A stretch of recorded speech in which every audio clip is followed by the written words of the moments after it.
Ladies and gentlemen, please take your seats. The program will begin momentarily.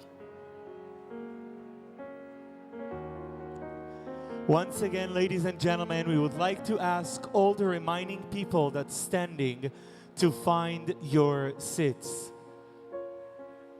Please, dear guests, this is the moment to grab your seats. Thank you.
Ladies and gentlemen, please take your seats.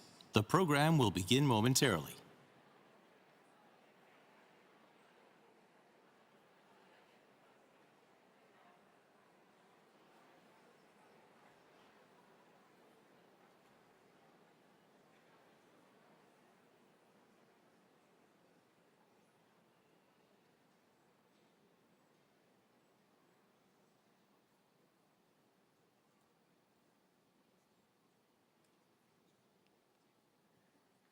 Please welcome the Mayor of Los Angeles, Mayor Karen Bass.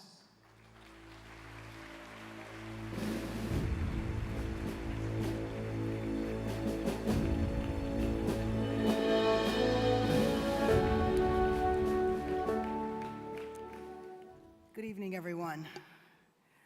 1 year ago, our world changed at the hands of a horrific terrorist attack in Israel.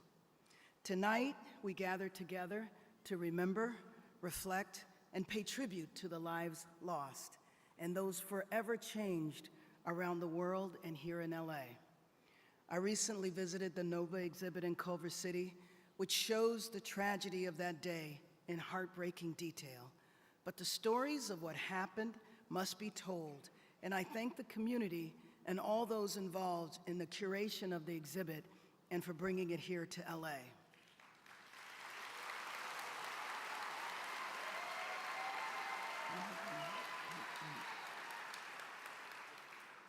The day after the attack, I joined the Jewish Federation and the Jewish community at the Stephen Wise Temple, and I have been in touch with community members and organizations throughout this trying time. I'm proud to be with you again 1 year later tonight.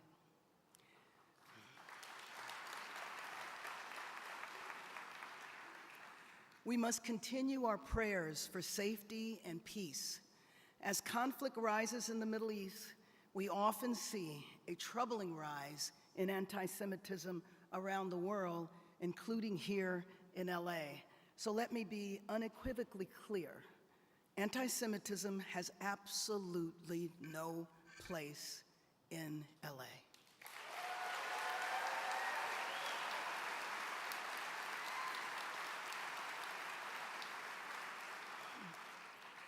I've been working closely with LAPD and Chief Dominic Choi, and I know he believes that as well. And last week, I was proud to appoint our new chief of the Los Angeles Police Department, Jim McDonnell.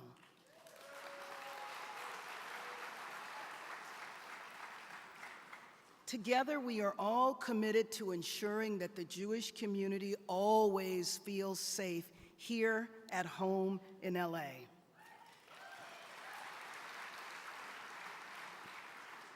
At a time when you may feel frightened, alone, and afraid, we stand with you. Here in Los Angeles, we stand together. Tonight, I and those here grieve with you, reflect with you, and offer you our support as Angelenos and as Americans. May the memories of those lost be a blessing. Thank you. Ladies and gentlemen, please rise for the United States National Anthem, performed by cantor Alicia Pierce of Temple of the Arts.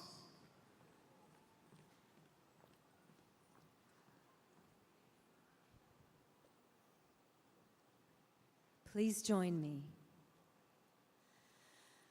Oh, say, can you see by the dawn's early light what so proudly we hailed at the twilight's last gleaming, whose broad stripes and bright stars through the perilous fight o'er the ramparts we watched were so gallantly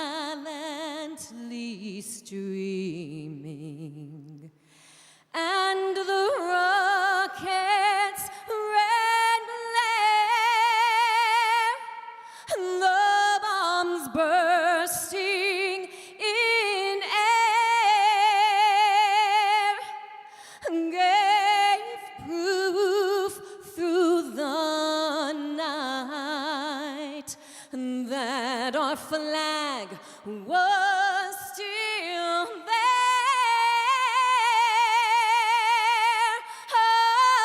Oh, say, does that star-spangled banner yet wave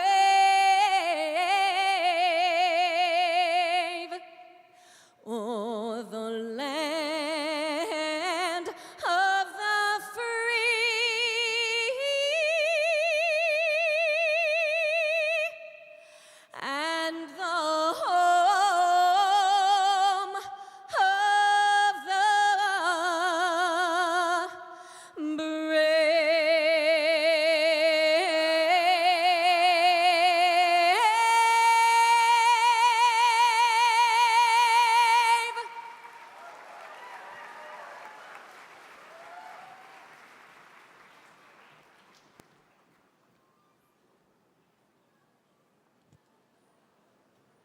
Ladies and gentlemen, please sit back.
October 6, 1973, Saturday, Yom Kippur.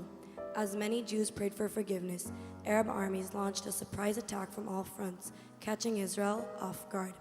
Our people's unyielding spirit emerged. Soldiers and reservists rallied to defend our homeland, facing a harrowing war that claimed many brave lives.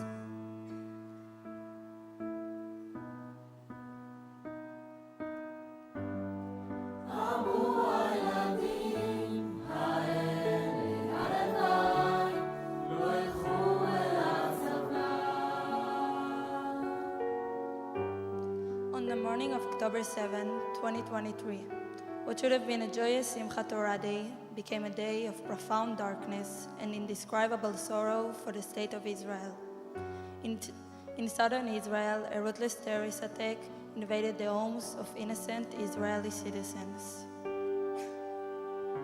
Among those who fell victim to this unspeakable tragedy were women, children, elderly, and even helpless infants peacefully sleeping in their beds.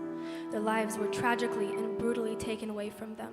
Their hopes and their dreams were snuffed out of an act of violence that has left a scar on our hearts and our nation.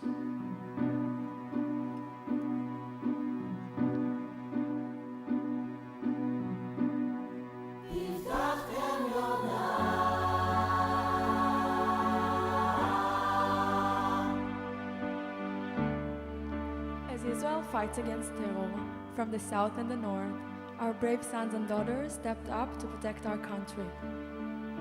Many of them, men and women, sacrificed their lives to defend Israel during this dangerous time.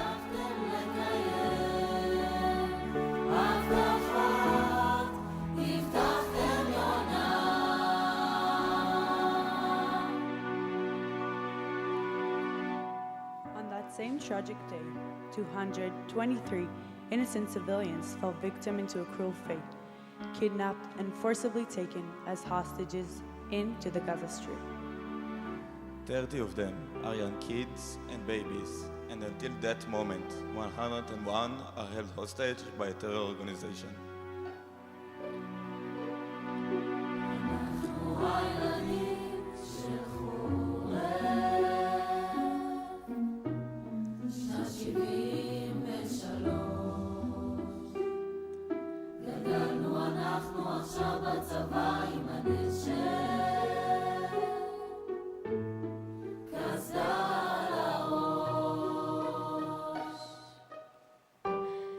In the midst of the tragedy, our children grappled with the question, how did this happen to us? How could they stop the nightmare? How could they forget those horrible moments? And how could they ever go back to being a kid again?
In the year 2024, a horrifying reality persists.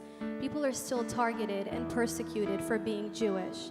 The children of Israel, whether in the winter of 73 or the winter of 23, remain the same in essence. We hold on to the same hopes, carry the same fears, cherish the same wishes, and share common dreams.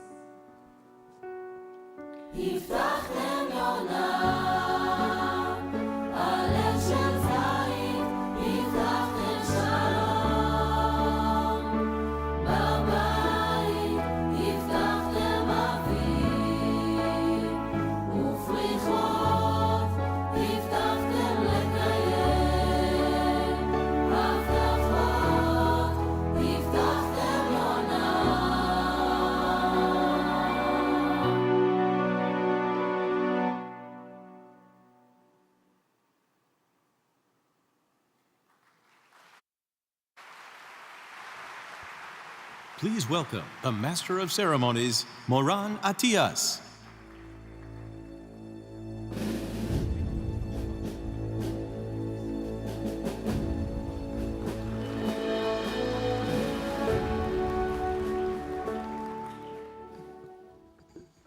We all remember exactly where we were on October 7th, a date that will be etched in our memory forever. I remember exactly where I was, but nothing prepared me for November 9th. To tell you that story, I need to go a month back when I was offered to play a role in a movie, a war reporter in an Israeli film called War Photographer. I was supposed to fly to Israel on the night of October 7th, but the producer insisted that I arrive early, so on October 4th, my daughter and I landed in Israel. A joyous Shabbat of Simchat Torah I spent with my family in Haifa. But that morning I remember waking up to watching a massacre unfolding on live TV. I remember I was holding my baby, shaking. Chaos, blood, death, hundreds of families looking for their loved ones in hospitals. And I volunteered in hospitals in Haiti, in Ichilov and Soroka. I thought maybe I could be of service. So the next morning, I drove to Soroka, headed south. I remember the streets were empty, just me, a truck, and a tank. And on the other side, lines and lines of cars. And I remember people's faces, terrorized, a horror film. But nothing prepared me for November 9th. I got to Soroka, but they didn't want my help, so I just stood there outside, feeling useless. More than 1,000 dead, and it was confirmed, 250 hostages. But they weren't just numbers. They are people with faces, homes, and dreams. If the world could only see their homes, their families, it will awaken any heart. Maybe this can help bring the hostages back. My first film was at Noah Argamani's home. I remember Noah's parents, Jacob and Leora, telling me how much Noah loves music, and Leora spoke about her joy for life. But nothing could have prepared me for November 9th. I remember the home of Bar Kupelstein, the home of Yehudit, Ra'anan, the Katz's family, Doron's, and Sasha's, who are still held in Gaza. I remember Roni Eshel's home, where I met Eyal, her father, who told me Roni was just about to complete her military service, excited to fly to a Taylor Swift concert. Moran, she's going to walk right through that door. Roni and Tyre's unit was gone, but for Eyal, there was only hope.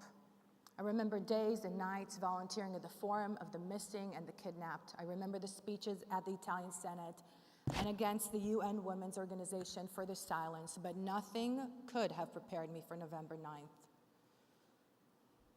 Then came November 9th. My friend Erez from the Forum got a text, and he looked at me, and I looked back and I said, "What?" They found her. Roni, alive, but he just shook his head.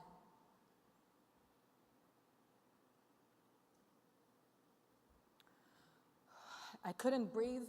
I had to leave and go to see Eyal. I just drove for 40 minutes, and I just couldn't stop crying. I had so much hope. I had imagined that moment that Roni would come right through that door and give her father a hug. I begged God to help me stop crying, but I just couldn't stop the tears. And there he was, Eyal, so kind, welcoming me, offering me a hug. I will always remember that hug. In his most painful loss, he chose love. I never made that film War Photographer, and we lived a real war, but the movies we made weren't about war. They were about love, a love that I grew deeper for my people. I am forever grateful that Aviv, the producer, insisted I arrive early, because on October 7th, there's no other place in the world I'd rather be. Tonight, I remember how lucky I am that my daughter and I are alive, that I get to hug her. On October 7th, 1,200 lives were taken forever, and today, A year later, 101 are still held hostage by Hamas. We remember, so their memories live on within us, tonight and forever. Am Yisrael Chai, a vow in their memory to rise in unity. Now please welcome Rabbi David Baron, founding rabbi of the Temple of the Arts.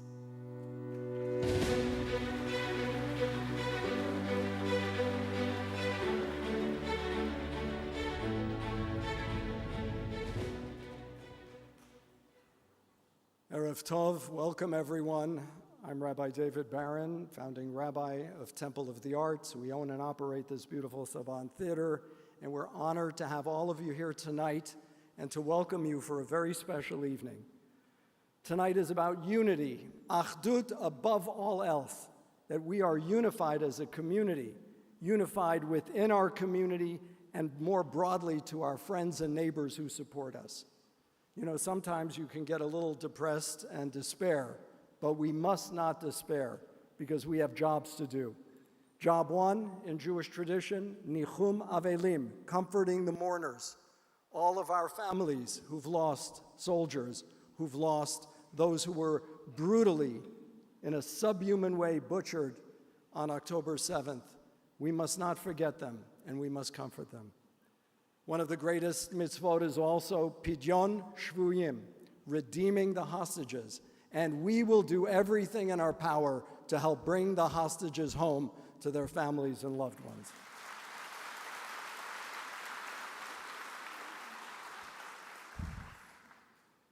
Unity also means calling out the haters and the liars. And I must tell you, one of the people who's here tonight is a good friend, Bishop Juan Carlos Mendez. He represents 2,300 churches throughout the United States and around the world. And they stand with the state of Israel and with the Jewish people.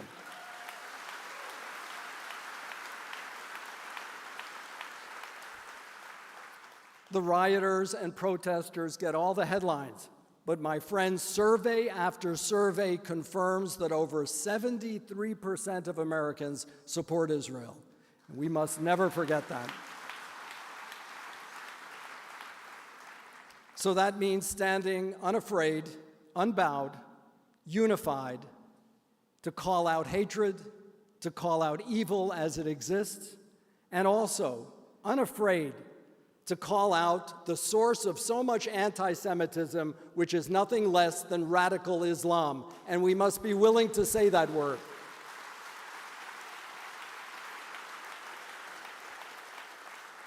And we must urge our Muslim neighbors and friends to do the same.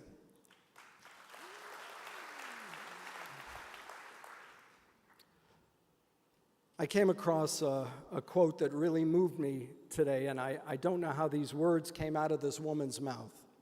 Her name is Sarit Zussman, and she spoke at the funeral of her son, a soldier who fell in Gaza. And she said the following, and I quote, "Our story will have a good ending. Am Yisrael Chai."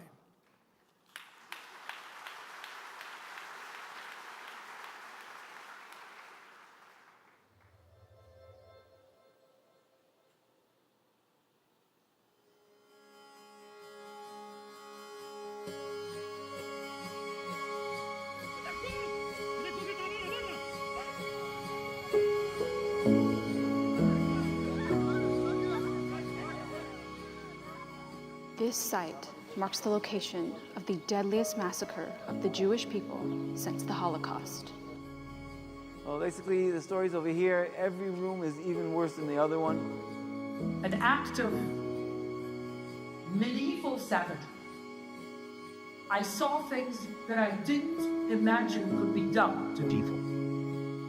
And to be a Jew tonight is to take all of this personally. Committing acts that are meant to crush our collective spirit. Will they do that to us? No! And in this house of mourning, we stand together.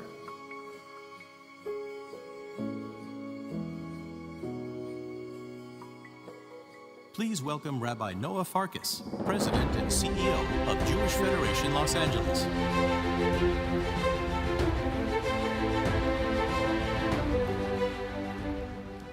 Good evening. I want to begin by welcoming the many, many elected leaders that are here with us tonight. There are too many of you to recognize individually, but I would like to recognize you collectively. Can we all just give them a round of applause for joining us and supporting us?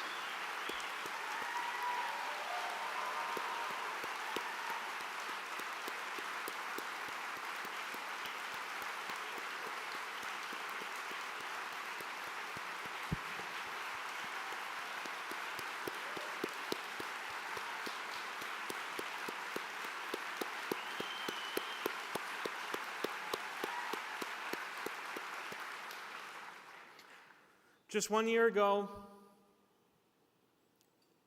I stood on a stage just like this, and as the video said, I welcomed these elected officials and others to a house of mourning. Tonight, I welcome you to a very different house.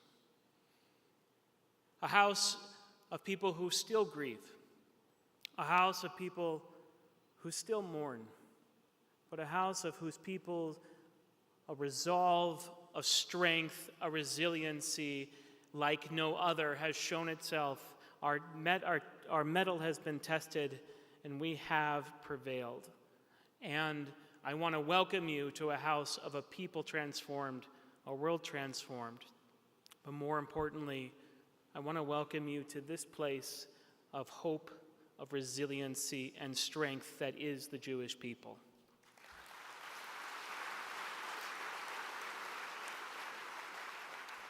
Memory is an interesting thing. Memory, unlike history, acts more like an accordion. You can collapse it and go back in time, and you can expand it and go into the future. History cannot be rewritten, but memory can be relived.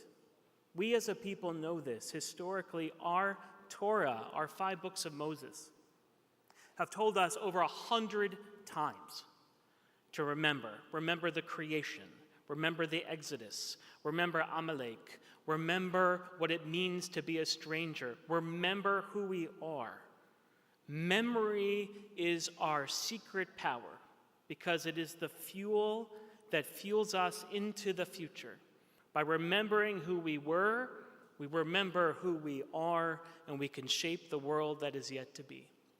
And so tonight, Los Angeles remembers our dead. Los Angeles remembers our hostages in the dungeons and tunnels in Gaza. Los Angeles remembers our survivors and the tens of thousands of our friends and family who have been wounded and the tens of thousands of more who have been displaced. Los Angeles remembers the explosive anti-Semitism we have found in every crack of our society here in America. But most importantly, we remember how much as a Jewish community we love each other.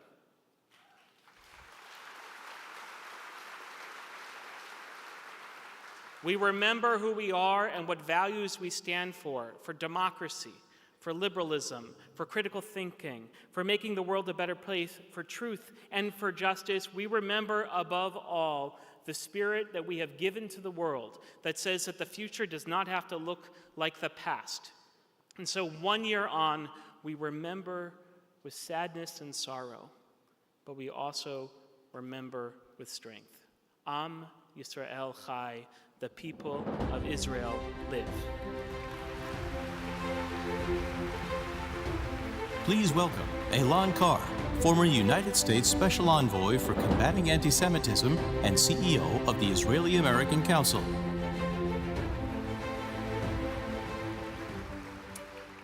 It would have been unbearable enough if we gathered here this evening to remember and mourn together on events long since past.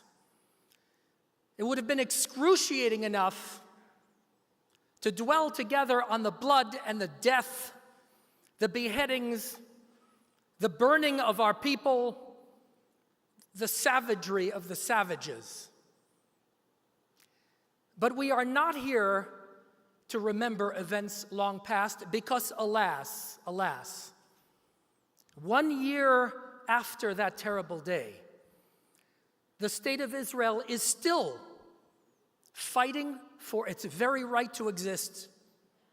1 year since, the forces of darkness led by the Islamic Republic of Iran still threaten us with extermination. Our hostages are still in the hell of Hamas captivity. Eitan, Ma'ayan, Meiromi, and Oded, and all of them come back home now.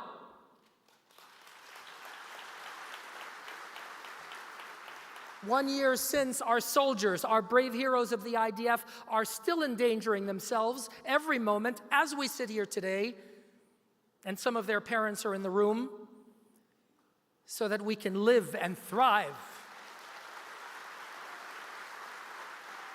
And yes, 1 year since, we as diaspora Jews are still fighting for our right to exist in the face of a tsunami of Jew hatred washing over our cities and our communities and our schools and our campuses. My friends, we gather here tonight at a time of the year that compels us to remember and reflect. But make no mistake, Rosh Hashanah and Yamim HaNoraim and Yom Kippur is never only about the past. We are commanded to explore and to think and to retrospect, as difficult as it is, as a vehicle for building that better future of which our children are worthy. And that is really why we are here tonight. One bright moment from all of this hell is that somehow, out of the ash and the darkness, we found a modicum of Jewish unity. Jewish unity, the most potent force in the world.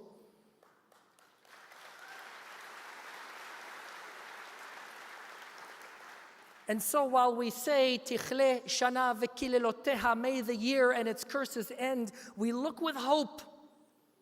We look with hope to a new year and its blessings. And let us resolve tonight that while we cannot control what happened to us and while we cannot go back in time, we certainly can control our response. And let us stand shoulder to shoulder and arm in arm as we together resolve to fight, as we together resolve to win, as we resolve together to invest in our children so that they are proud Jews and so that they meet every challenge with pride. That's the answer.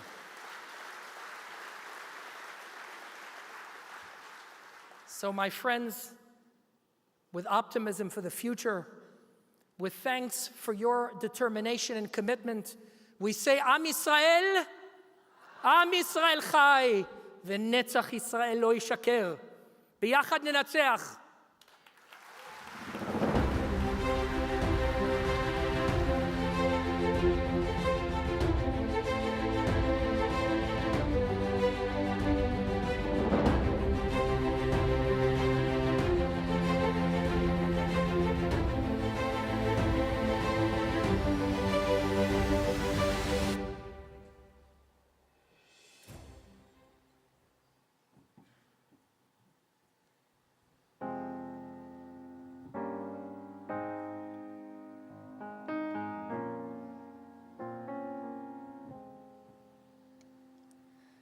Writer of my symphony, play with me.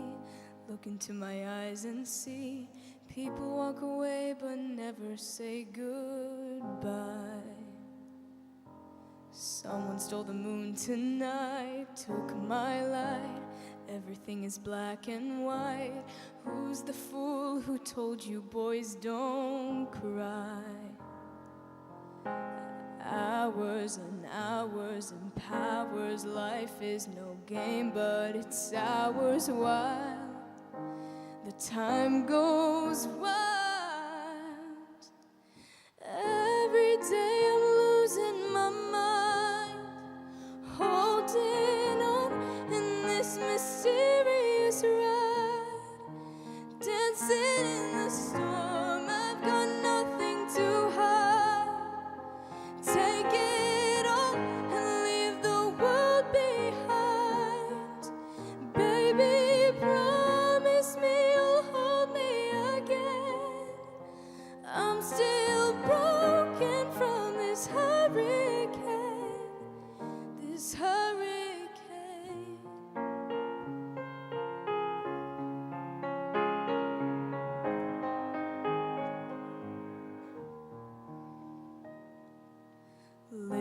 fantasy, ecstasy. Everything is meant to be.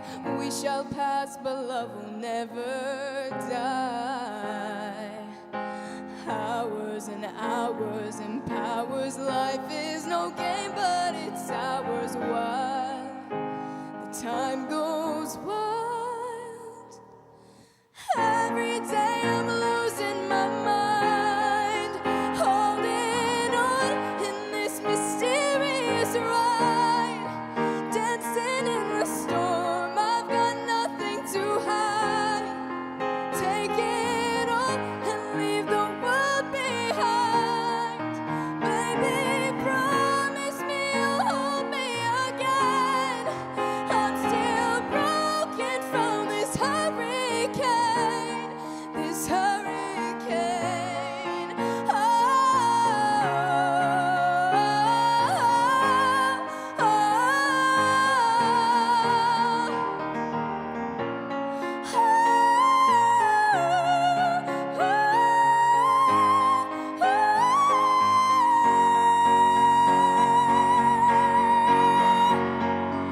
Every day I'm losing my mind, holding on in this mysterious ride, dancing in the storm. I've got nothing to hide. Take it all and leave the world behind. Baby, promise me you'll hold me again. I'm still broken from this hurricane, this hurricane.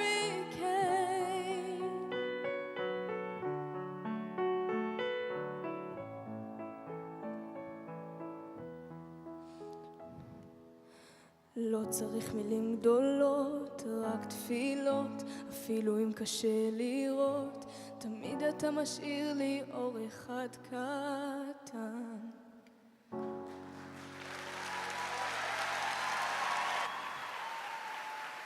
Thank you, Sharon Farber and her daughter, Eden Cantez. Please welcome the Honorable Israel Bakar, Consul General of Israel to the Pacific Southwest.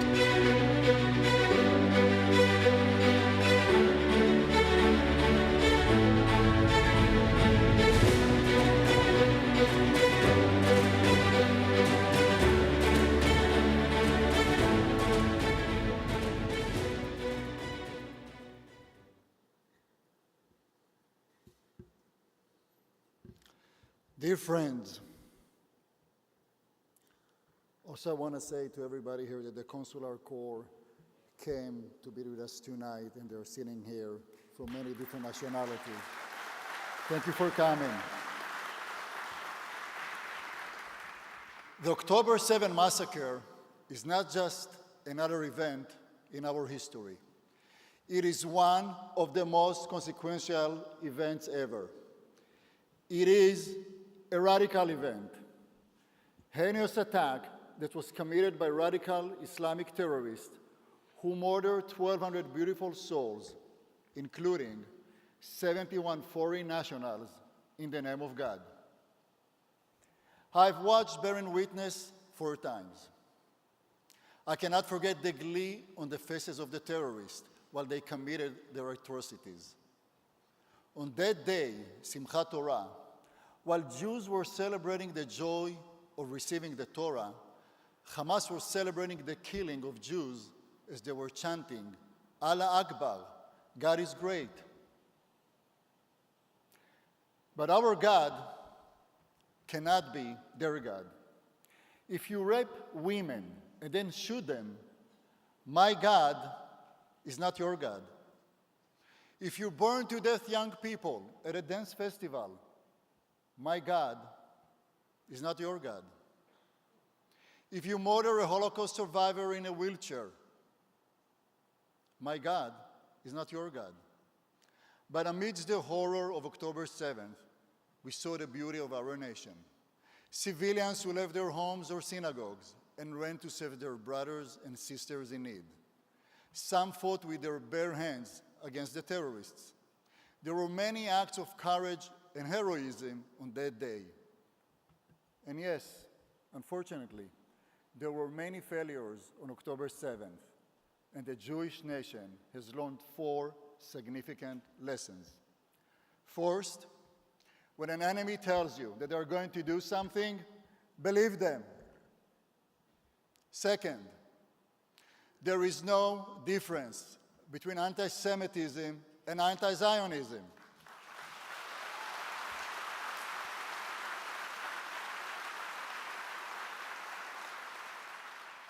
The poisonous Jew hatred on October 7th is the same toxic fuel that has been igniting anti-Semitic wars against Jews for centuries. Third, this war is not about politics or territory. The purpose of October 7th was to kill Jews, not because of statehood, but because of peoplehood. And fourth, containment strategy with terrorists by Western democracies is doomed to fail.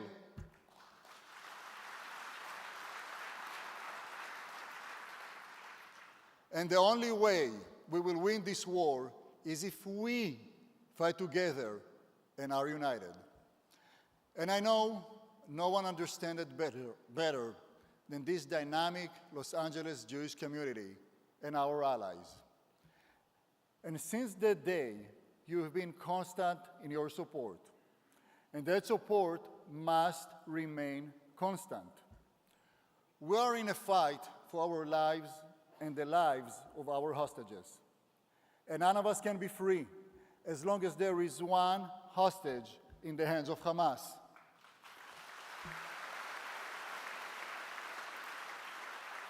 We will bring them home. We must bring them home. We are just days before Yom Kippur, the holiest days in our tradition. This year, each one of us is going to be asked by heaven how much effort and engagement he exercised for Klal Israel, for the hostages. I know most of us fighting for Israel and the hostages has consumed our daily lives. The Jewish nation is crying, fighting, and has not slept for 1 year. We will never surrender.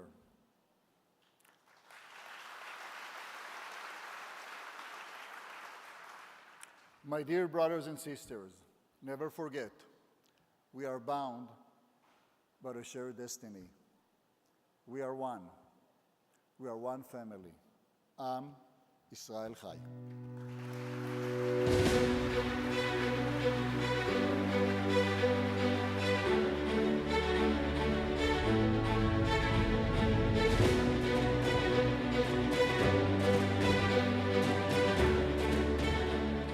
Our faith asks us to light candles, to lift the neshamot of the fallen.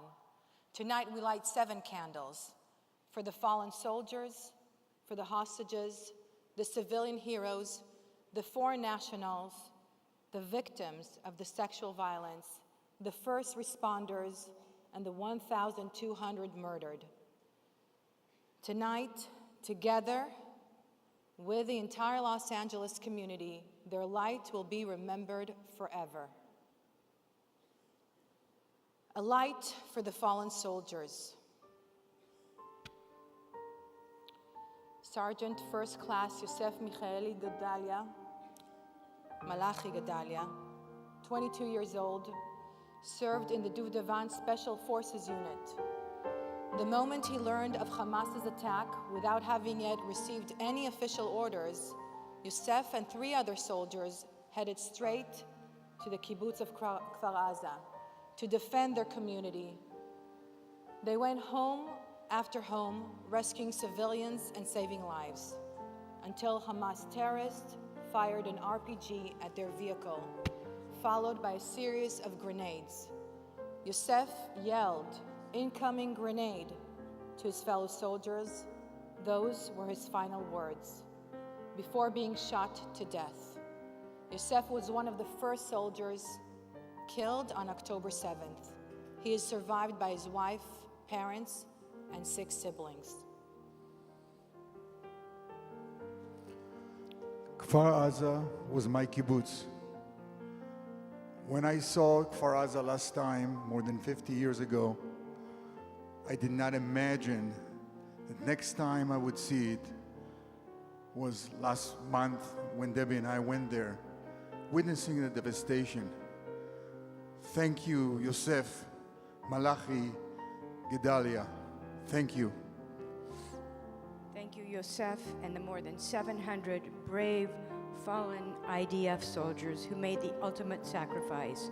Their courage defends our Jewish state of Israel. We light this candle. May their memories be for a blessing.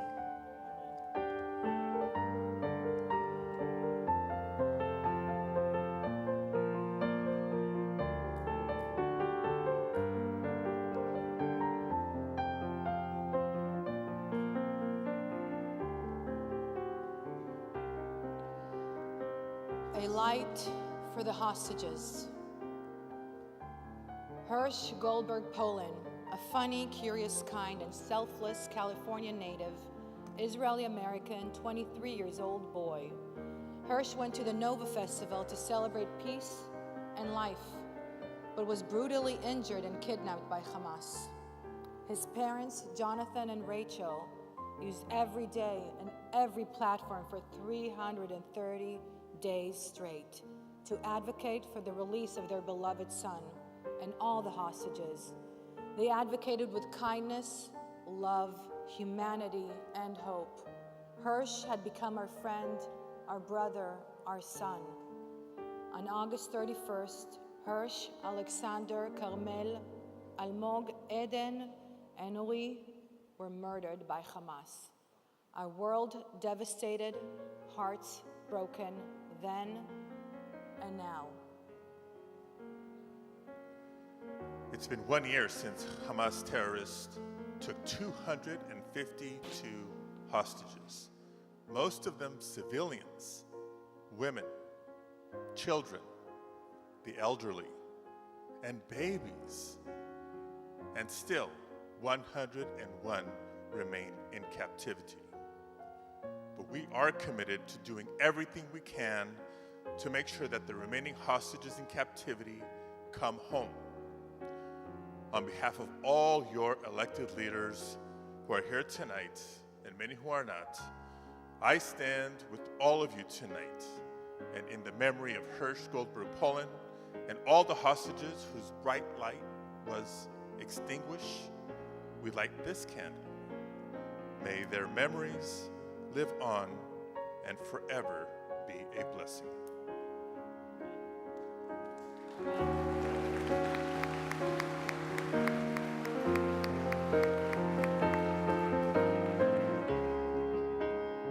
A light for the civilian heroes.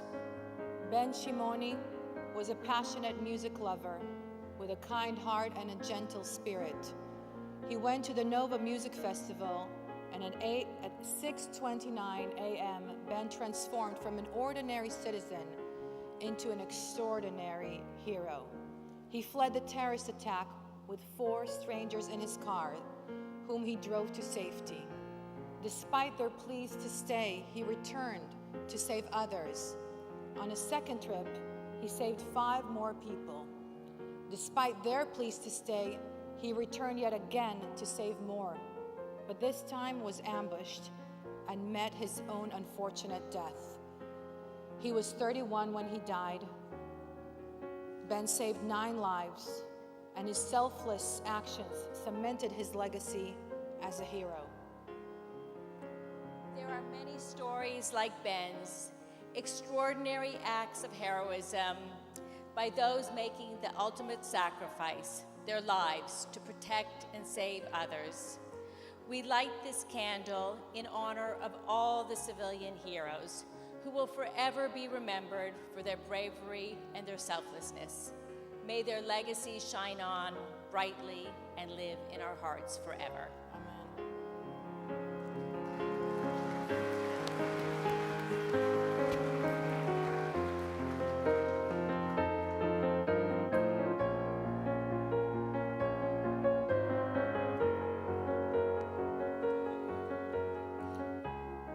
light for the foreign nationals.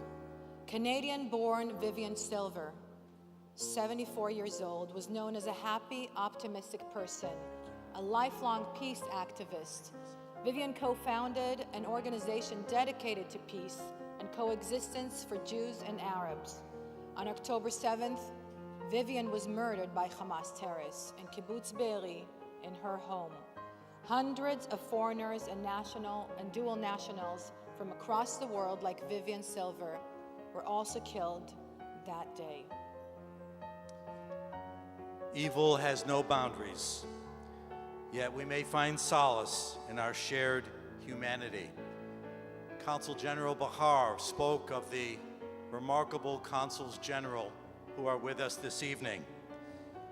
They are from Argentina, Austria, the United Kingdom, Bulgaria, France, Germany, Hungary, Ireland, Italy, Japan, Lithuania, Poland, Romania, and Spain. Dear friends, would you please rise?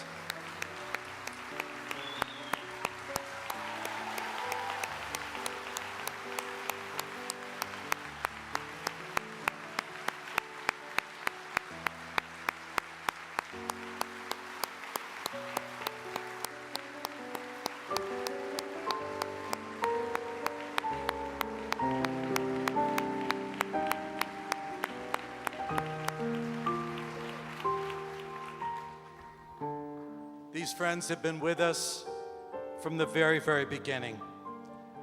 Tonight, we light this candle in memory of Vivian Silver and the hundreds of innocent foreign nationals and dual citizens who were murdered on October 7th.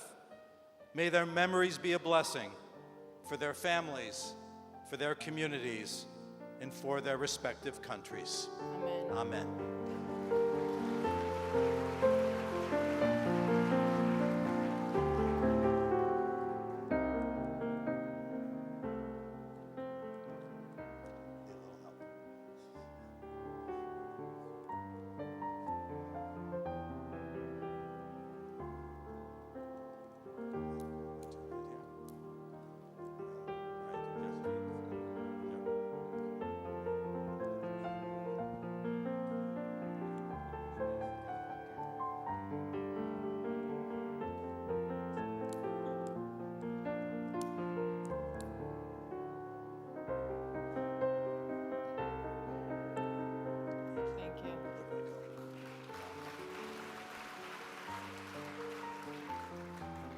A light for women and victims of sexual violence. Amit Susana was held hostage by Hamas for 55 days. When she was freed, she was the first female hostage to speak out publicly about the horrific sexual abuse she endured at the hands of Hamas. She bravely told the New York Times her harrowing testimony, challenging the world's, if I may say, disgusting denial, and continues to do this till this day. Countless innocent women and girls endured horrific acts of sexual violence, body mutilation, suffering unimaginable traumas. And most of these women were murdered immediately following such vile acts. We are here to be their voice. As we light this candle in honor of the women who have endured the unimaginable horrors of sexual violence and rape, we pledge to amplify their voices and share their stories with the world, and demand that their pain never be silenced nor dismissed. May this flame burn brightly as a symbol of their resilience, and may we commit to ensuring that sexual violence will never be tolerated. Amen.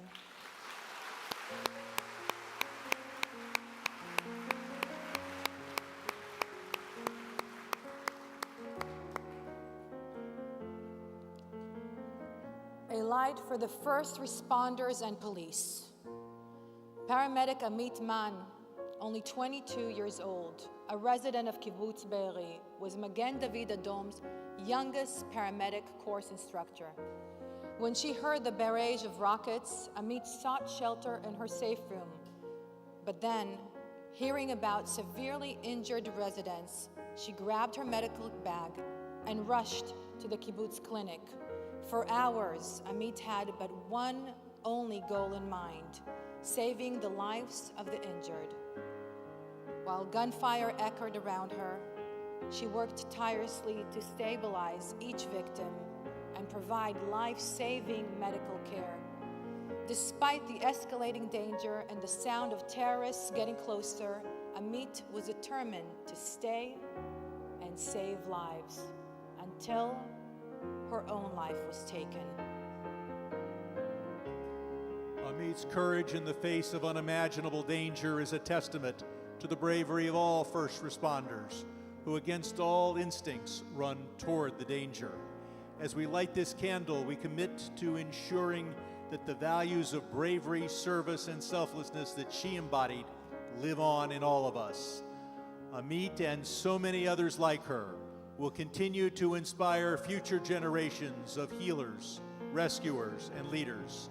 In her name and in the name of all those who have given everything for the sake of others, we carry this torch forward.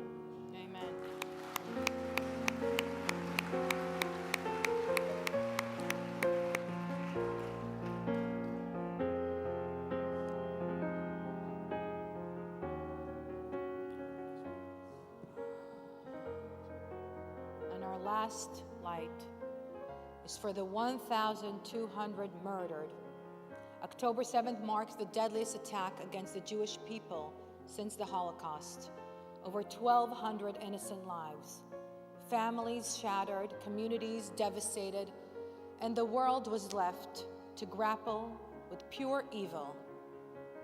For the children, the fathers and mothers, brothers and sisters, grandparents and grandchildren, for the void that can never be filled. We remember. LA will always remember and continue to share their light. As a devoted ally of the Jewish community, I stand before you, not just to witness your pain, but to bear it with you. Together we condemn the senseless violence that has torn through this community, striking at the core of our shared humanity. Today we stand united, bound by sorrow and by a steadfast resolve to rise against hatred in all of its forms, to defend the dignity of every life, and to ensure that such atrocities are met with the strongest force of justice and love.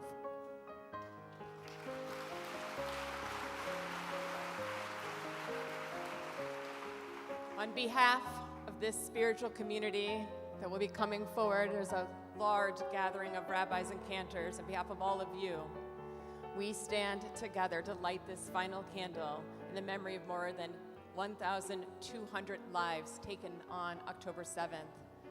We reflect on their humanity. The Chol Ish Hashem, each one of them has a story, each one of them has a name. We honor their lives.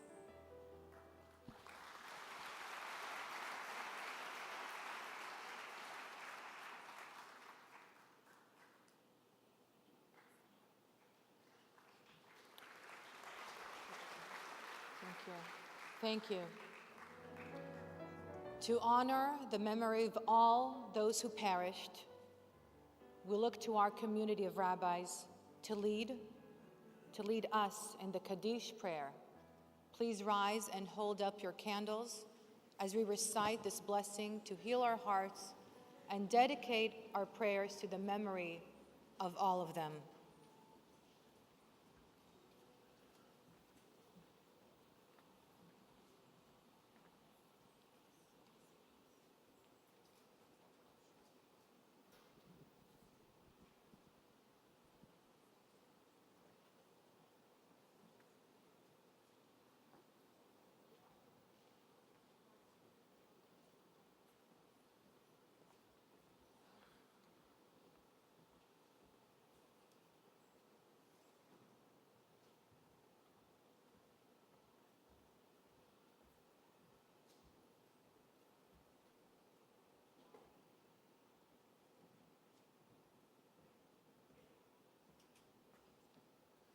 יתגדל ויתקדש שמי רבה, בעלמא דברה חירותי וימליך מלכותי, בחייכון וביומכון ובחיי דכל בית ישראל, בעגלה ובזמן קריב, ואמרו אמן.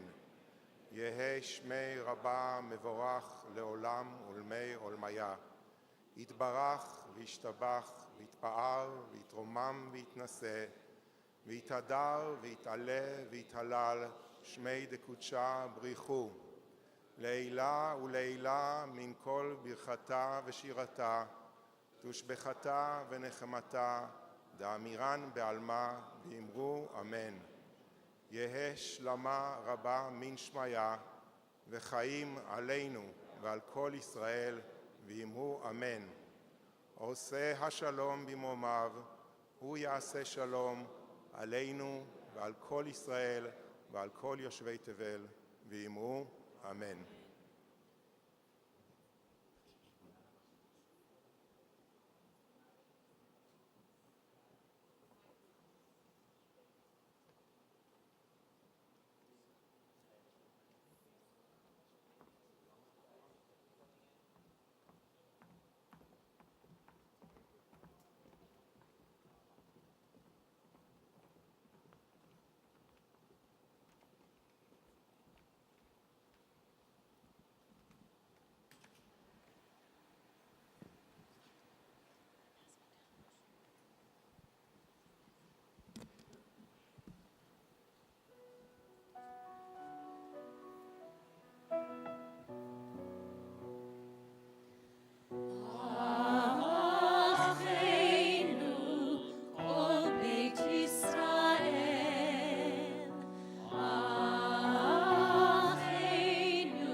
Countless families live daily with both hope and fear, agonizing over the fates of their loved ones, who for 365 days are still held hostage by Hamas.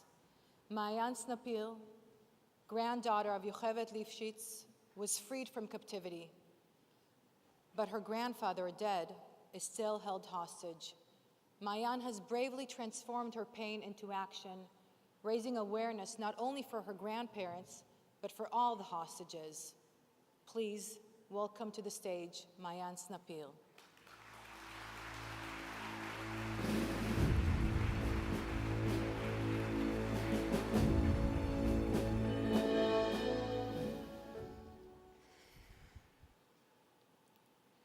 Look into my eyes.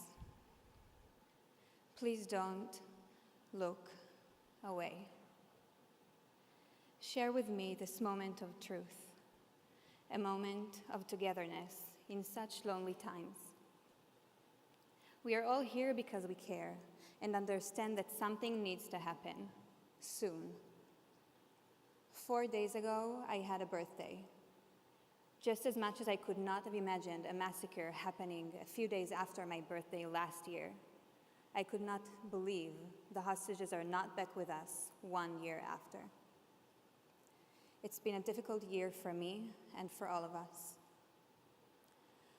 On October 7th, my grandparents, Oded and Yocheved Lifshitz, were kidnapped from their home in Kibbutz Nir Oz, a small community of just 400 people, where 1 in 4 was either kidnapped or brutally murdered that day. My grandmother, Yocheved, was taken on the back of a motorbike, 1 terrorist at the front, 1 at the back behind her. Her eyes were fixed towards Gaza, as her home burned in flames behind her. She didn't see the flames as they consumed everything she had built.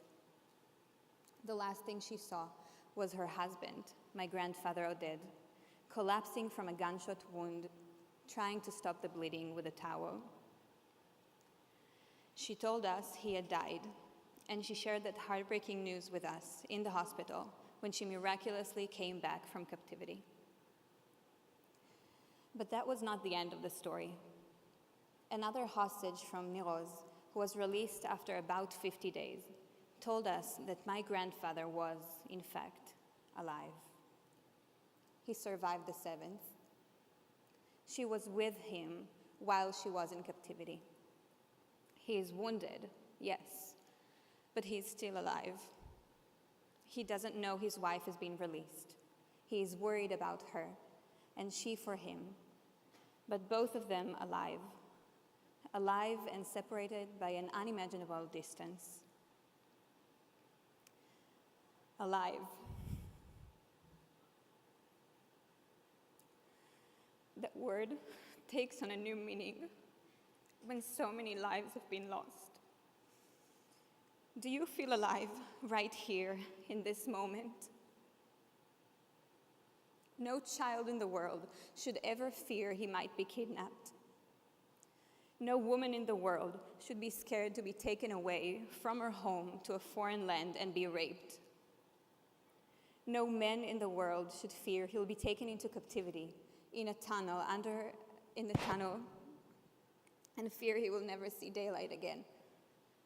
No one, nowhere, from that moment on.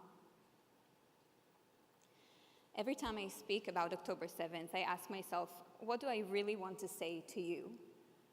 You who choose to be here, to listen, to be present, and to support us. What can I say that will help us bring every hostage home and help us grow, learn, and heal from what happened? I truly believe that good things happen when we come together, when we bring love, light, and gratitude into the room. Whether you believe God, the universe, or any other force that connects all of us, it's allowing us to make a choice. A choice that is one of the hardest challenges for people who were so severely hurt. Will we choose anger, war, hate, and pain? Or will we choose love, peace, and kindness? Are we brave enough to choose light despite the circumstances? Will we find the courage to stand together and be there for each other, even when there are different opinions? It just might be one of our greatest lessons after such dark times, but there is still hope. And you, the Jewish communities around the world, demonstrate the unity of our people in the most beautiful way. You have been an unimaginable source of support the past year. I want to briefly take you back to October 7th through my family's eyes. It began with rockets, unfortunately nothing unusual at first. My grandparents' bedroom also served as their shelter, so they're simply used to it. But soon something felt off. In the last conversation with us before he was kidnapped, Oded, my grandfather, said that he thinks that he hears Arabic right outside the door. From that moment, we lost all contact with both of my grandparents. For weeks, they were considered missing, a title that was given to those who there was no evidence about what happened to them. Kibbutz Nir Oz was evacuated to a hotel, and people whispered about who had been found, who had been killed, but no one seen my grandparents. They were simply missing. Then, one day, we read in Al Jazeera, an Arabic newspaper, that Hamas wants to release Yocheved Lifshitz and Nurit Cooper. 3 days of uncertainty followed until we got the final news, 3 hours before she arrived, that my grandmother was in fact coming home. Most of the family was in Eilat, so the army sent a helicopter to bring them to Tel Aviv. I got to the hospital before she arrived. She was frail, in a wheelchair, without her glasses. There was a very powerful moment when she looked across the room at me, squinting to recognize me. She kept her eyes on me until she asked, "Name?" And I said, "Mayan." She began to cry and said I came to her in her dreams all the time. That was the moment that reality hit. When the rest of the family arrived, she shared the story of her abduction with us. How she saw my grandfather collapse from a gunshot wound, how she believed he had died, and how she was taken underground, walking miles in underground tunnels into a small dark room where she was held with a few others. Unfortunately, some of them had recently returned back to Israel, this time not alive. When she was told she would be released, it was just as much a surprise to her as it was to us. Even though today is a difficult day, and some of us have lost trust or hope, I have not lost trust in you. And you are the ones that give me hope. You. You that cared enough to help my brother come back to Israel on October 7th because he was traveling in Australia and there were no flights available. You who sent supplies, food, money for so many different causes throughout the year. You whom I've been personally met in Israel for months, group after group, hundreds of them. People who come to simply show how much they care. You who host me with an open heart and an open hand while I'm here in the US, helping me do the one thing God told me I need to do when I speak to you. Bring them hope so that we will have a better world to bring them home to.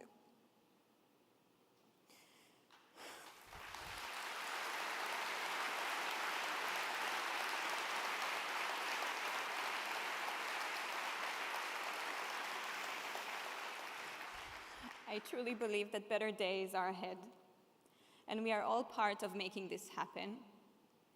The world's Jewish communities have been an incredible source of strength for us this past year, and they deserve our deepest thanks. We must continue to support one another we must remember that the hostages still waiting to come back home are not just numbers. They are parents, grandparents, children, siblings, and friends. Thank you for being here. Thank you for your support. There is so much love in this room. Simply look around you to the right and to the left. This is us. This is who we are, how we come together. And if you really listen carefully and closely, and maybe even close your eyes, you just might be able to hear them. They can hear us. They're coming home. There is so much love in my heart for you. I thank you and I love you.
So this song I wrote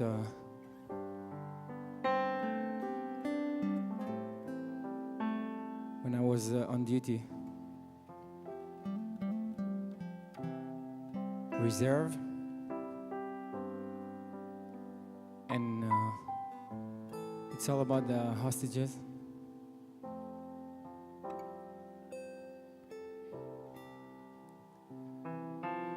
רומי, מחכים לך בבית.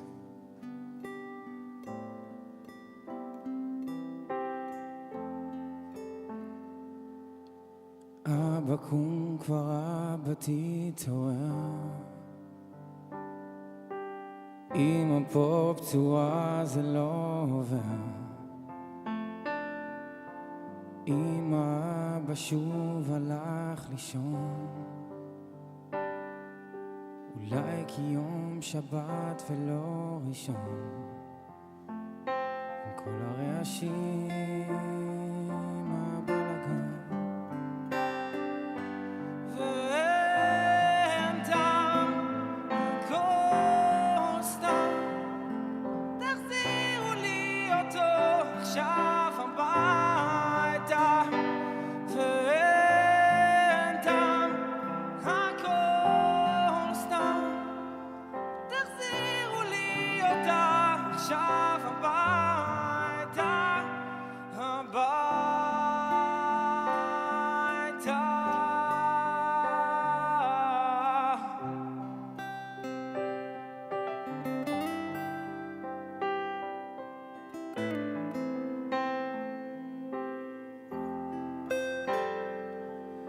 הכל חשוך עכשיו כיבוי אור.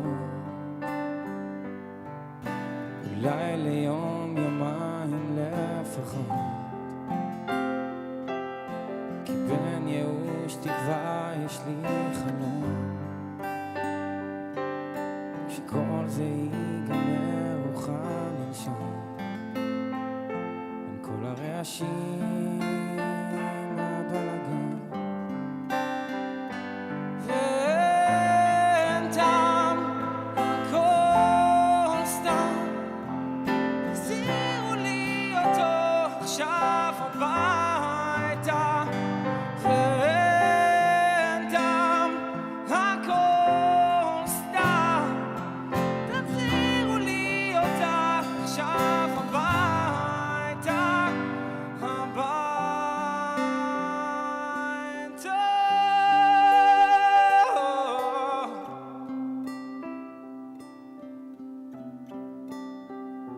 ואין טעם, הכל סתם. תחזירו לי אותם עכשיו הביתה, ואין טעם, הכל סתם. תחזירו לי אותם עכשיו הביתה, הביתה.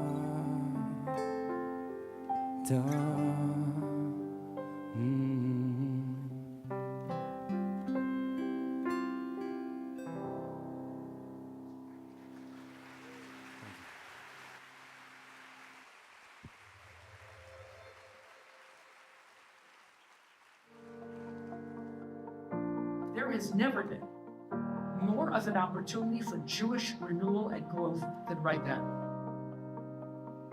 There will come a time when posterity will ask of us, what did you do? Today, we must turn our grief into action. We, together, are living proof that Hamas will not destroy our spirit. Only in our unity is there strength. Only in our unity is there justice. They need us now because we are them and they are us. And so we need us now.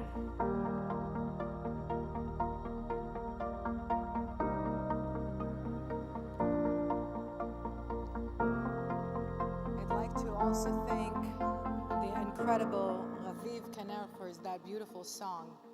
Thank you.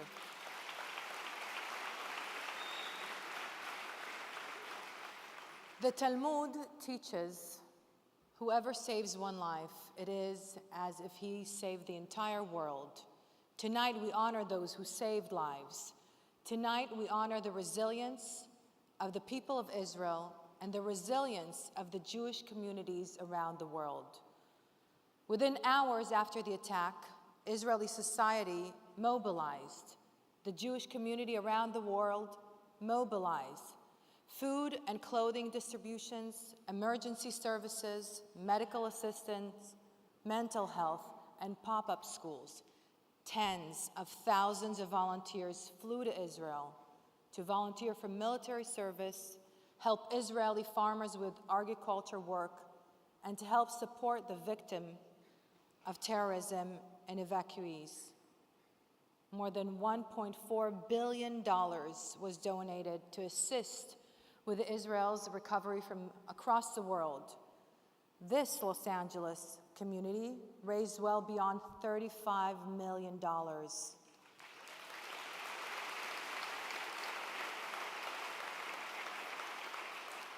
The resilience to help one another.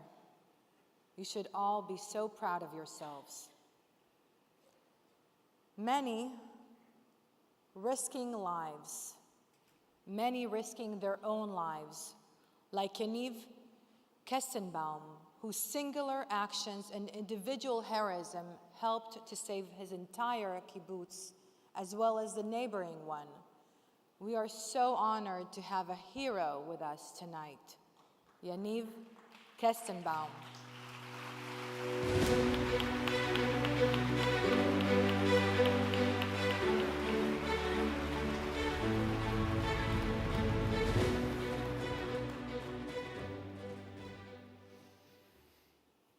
Good evening, everyone.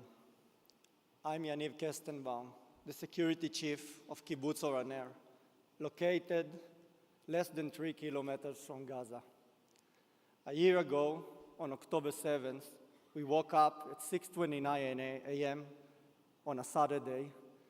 It was just like any other morning with sirens.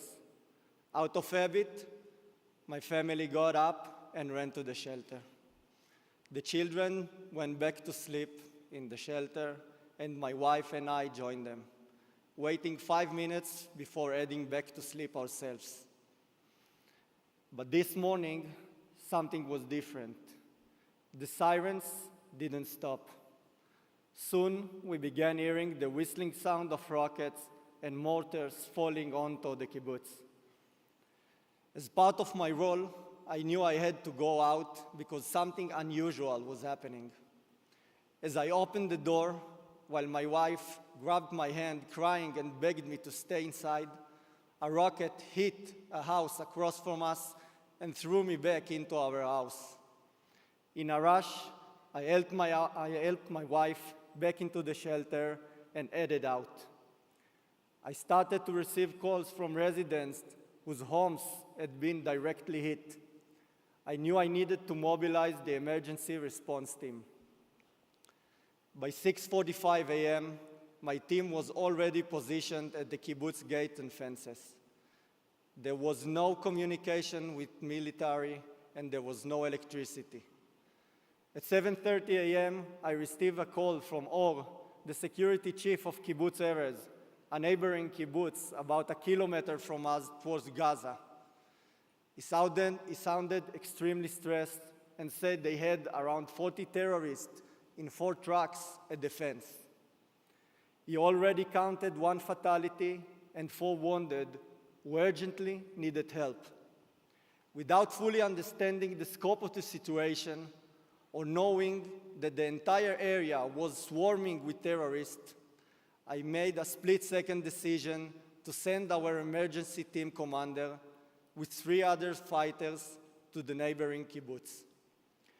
Minutes later, I asked for 3 more fighters to head out there while I stayed with 6 fighters to defend our home. What came next was 4 hours of battle, just a few of us against dozens. We had limited ammunition. They came with machine guns, grenades, shoulder-fired missiles.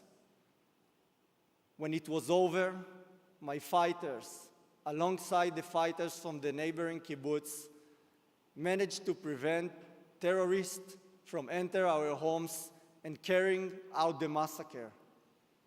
That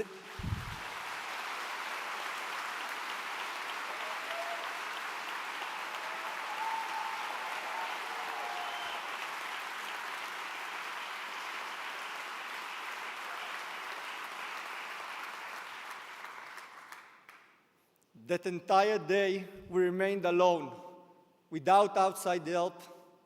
The emergency squad guarded the kibbutz, and the residents stayed locked in their shelters. I have many memories from that day, but there's still one moment I can't get out of my head. Around 11 a.m., I received information that there was a white pickup truck with terrorists in the back heading down the access road toward the kibbutz. I was at the gate with 2 fighters ready to battle them. And that's when I realized it was Or's pickup truck that Kibbutz Erez security officer was coming to meet us. I yelled to everyone not to shoot and opened the gate. They drove into the kibbutz slowly, Or sitting in the back of the truck. And that's when I saw Amir underneath him. We didn't say a word. Amir is a good friend of mine, and only in that moment I did realize that he was the one who had been killed from the Erez emergency response team early that morning. I saw his body. There seems to be complete silence. For a second, I felt myself choking up, but I shook my head, realizing this wasn't the time. Now I had to stay focused. Even today, his quiet face lying there in the truck doesn't leave my mind. We spent all that night and the following day alone. We heard gunfire through the night. My team consistently moved from one area to another, shooting to prevent further infiltration attempts. Only Sunday evening, first soldiers arrived to secure the area and help us defend the people and the place we had fought to protect. By Monday morning, we began evacuating the kibbutz. On October 7th, I lost many friends and colleagues. 8 security chiefs from the kibbutzim and 48 emergency fighters were killed that day. People who defend our communities, true heroes who left their families behind to fight knowing they may never return. One of them was my dear friend Tal Eilon from Kibbutz Kfar Aza, after whom I named my daughter Goni Tal. Over the next 6 months, my family and our community lived as refugees in hotels. I stayed in the kibbutz with the emergency team, and my wife, Adi, who is the true hero, traveled across the country with our 2 sons and a baby on the way. My children, who had lived for a half year away from home and without their father, were on the verge of breaking down. A month after our baby daughter's birth, my family, along with our entire community, decided to return home. We were ready. The Or HaNer community, my community, was first to return to the region. Today, most of the communities have returned, and together we are rebuilding our strength and resilience.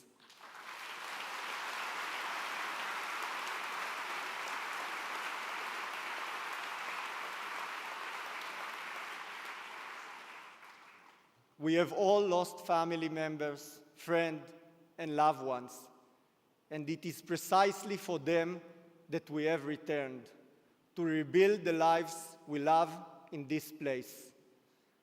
In closing, I want to remind everyone of the 101 hostages still in Gaza, some of whom are my close friends.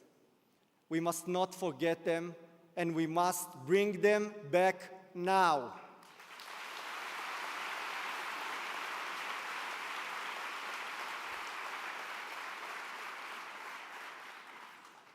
Thank you all for your care and willingness to listen and help. Thank you.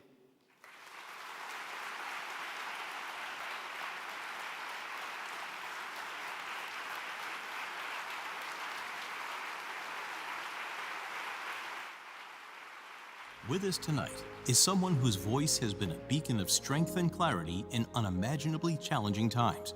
Dr. Mayim Bialik, a renowned actress, neuroscientist, and activist, has a long history of standing in solidarity with the State of Israel. Since the events of October 7th, her unequivocal support of Israel has been a beacon of light for us all. In a time when many within Hollywood have been reticent to speak out, Mayim has used her platform to boldly and courageously stand firmly with her people and against the forces of hatred and terror. Her unwavering dedication to truth and justice has made her one of the most powerful and outspoken voices in the entertainment industry. As we gather here tonight, we honor Mayim Bialik with our Community Impact Recognition for her courage and unwavering convictions, and for reminding us all of the power a single voice can have to ignite change, spread hope, and inspire a nation. Ladies and gentlemen, please welcome to the stage, Mayim Bialik.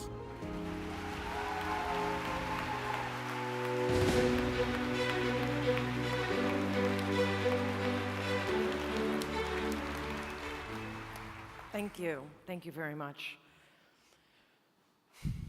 Shana Tova. It is a struggle to stand here before you on this, the first anniversary of the 7th of October, and wish you a Shana Tova. This greeting, like so many others, bears a new weight in the shadow of the new reality that we find ourselves in. Our hostages remain in Gaza. Please, Avinu Shabashamayim, bring them home speedily. And yet here we are. I really didn't know where to be today or tonight, and I honestly didn't know if I should be here or if I had it in me to be here.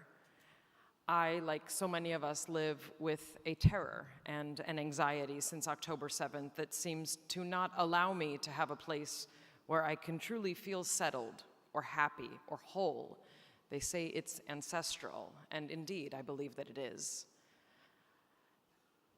To be honest, I worried about being in a communal space tonight because I wasn't sure how it would feel. My communication with the outside world has largely been from behind a cell phone, behind a camera, behind my writing, and largely behind closed doors. And as a public person, it is certainly challenging to be among people who feel they know you and who love you, but in most cases, you don't know them, and I often do feel I stand alone in my industry. But I'm very, very grateful to be here, very grateful.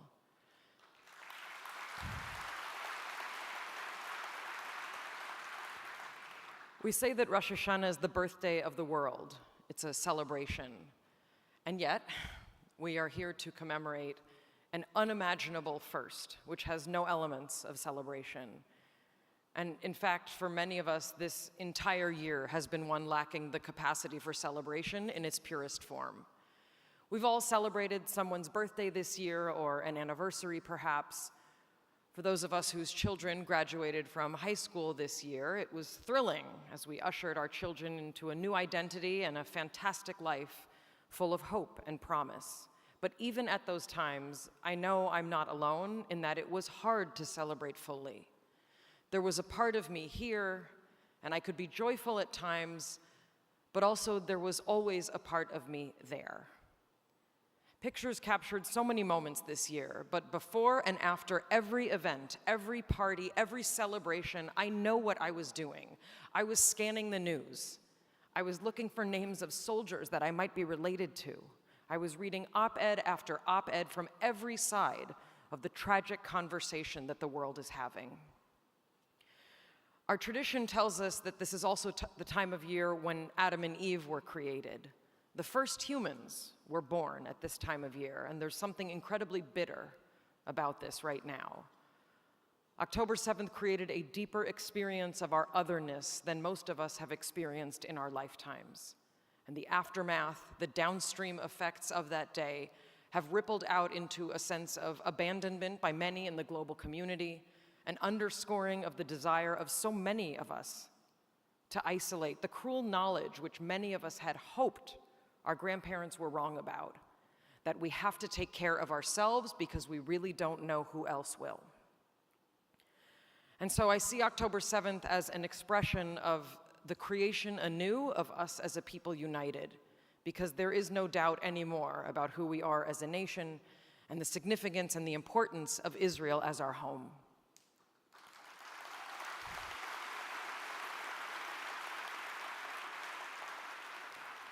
And in case the definition of Zionism is unclear, Israel is the historical, spiritual, metaphorical, and literal home of the Jewish people now and forever.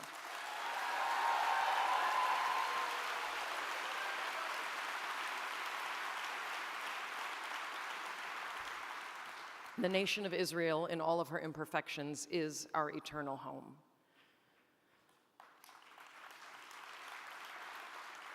My presence on social media has drawn attention that I never imagined it would since October 7th. I see what I do there as really just an expression of the colossal cascade of grief, shock, fear, rage, and also love, camaraderie, faith, and compassion that so many of us are feeling. There is an enormous lack of understanding about Israel, about the Middle East, about the Jewish people, about terror, and about hope. I'm very grateful that I've been even a small part of defending the Jewish people, defending Israel, and defending our right, liot am chofshi be'artzeinu, to be a free people in our homeland.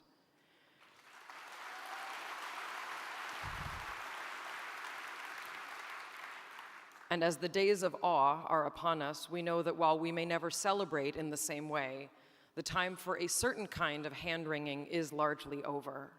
This is our new reality, and for those of us with family and friends in Israel right now, the reality is unfolding in terrifying ways every day. This new reality feels nightmarish on even the best of days. Chaim Nachman Bialik wrote in 1904 of the pogrom of Kishinev the previous year. Leave now this place at twilight to return, and to behold these creatures who arose in terror at dawn, at dusk now, drowsing, worn with weeping, broken in spirit, in darkness shut. Their lips still move with words unspoken. Their hearts are broken. No luster in the eye, no hoping in the mind. They grope to seek support they shall not find. Thus, when the oil is gone, the wick still sends its smoke. Thus does the beast of burden, broken and old, still bear his yoke. And we all bear a burden now, but we do not bear it alone. We bear it together, this community, this people, and indeed this nation. May the memories of those we have lost and those we are still missing be only for a blessing. May we all be sealed in the book of life for only good things. Amen. Thank you. Shana Tova u'Metuka.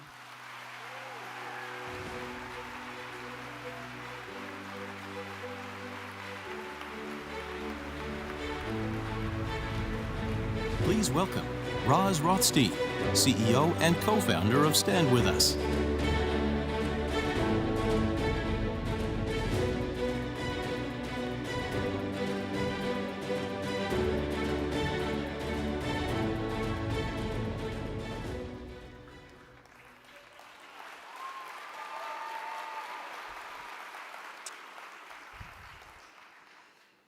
We have lived with so much anxiety and so much sadness and loss for the last year.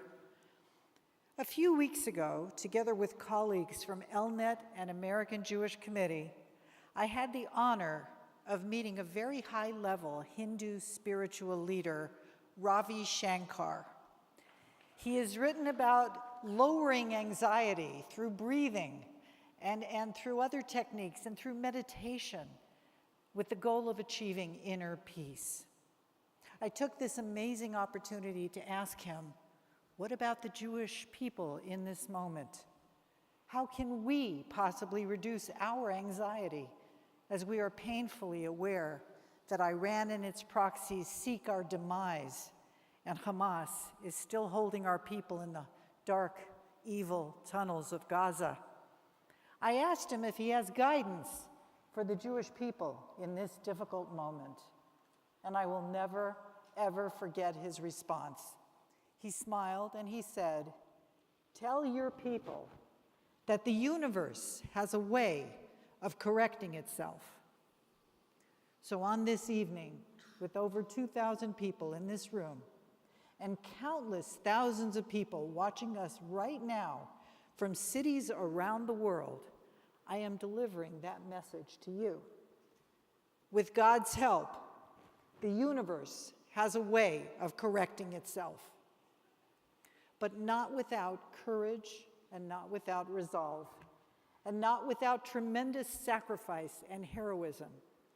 Jewish history is not only filled with our tragedies and our loss, it is also rich with heroes who have endangered themselves to save Jewish people who were at risk, like Moses, like King David, like the Maccabees, like Queen Esther, like Hannah Senesh, and like all the heroic resistance fighters throughout history who defended the Jewish people, and including on October 7th.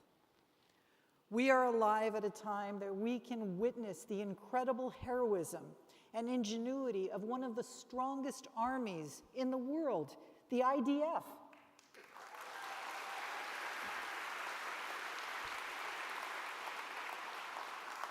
Of Israel's search and rescue teams and the Israeli Air Force, of the Mossad Intelligence Agency, of Shin Bet, of the Naval Commando Unit, of Maglan and Duvdevan, and so much more, including Israel's Special Forces.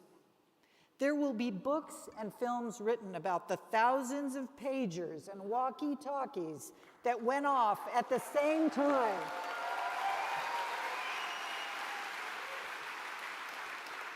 About the precision strikes against the terrorist leaders that we are witnessing all the time, the miracles, the creativity, and the heroism against all odds. And through our grief, we must stop and take note of the miracles, the strength of character, and the heroism, because it is indeed breathtaking. Everyone knows that Israel has never lost a war since its rebirth in 1948.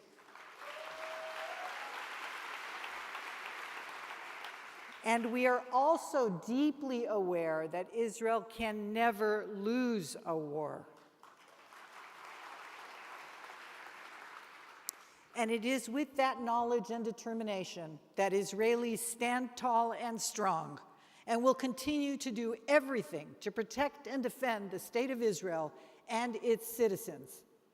As we usher in this new year, may the hostages come home to their families. May the soldiers come home safe. And may all those who've been injured, including civilians and soldiers, recover fully and quickly. And with God's help, may the universe correct itself and usher in a new Middle East.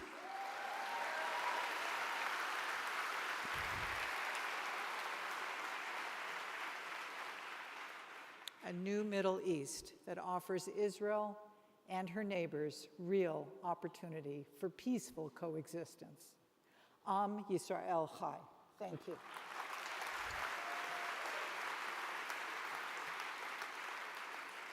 And now I'm so proud to introduce one heroic reservist in the Israeli Special Forces.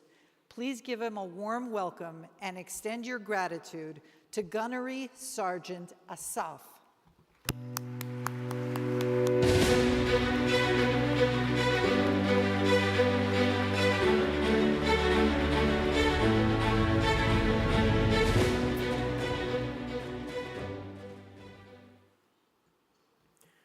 Good evening.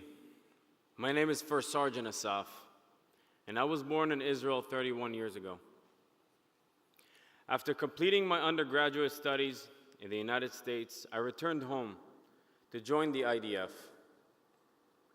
That's when I took an oath to protect and serve my country and my people, wherever, whenever needed. I finished my active duty service and joined the Reserve Forces, just like everybody else. A year ago today, that oath and my duty was put to the ultimate test. On that unimaginable Shabbat morning, I woke up at my parents' house to a country under attack. Without a second thought, I grabbed what I could and headed to the front lines. Fortunately, I had my bulletproof vest, but no uniform. So I took my father's old uniform from the 1980s and left him my personal firearm, knowing the next attack could happen anywhere and I wouldn't be there to protect my family. I said my goodbyes, fully aware that it might be the last time I would ever see my family again. My father is a very tough Israeli man. I will never forget how strongly he hugged me that day. And my mom, as you could imagine, she reacted like any other mom would. I promised them that I would make it back in one piece. I promised them that I will not put myself in harm's way. But I lied, of course.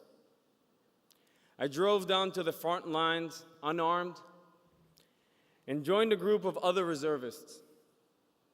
The mortar blasts and Iron Dome interceptors were blowing up next to me and right over my head. One of the captains handed me his sidearm, and off to battle we went, with nothing but a pistol.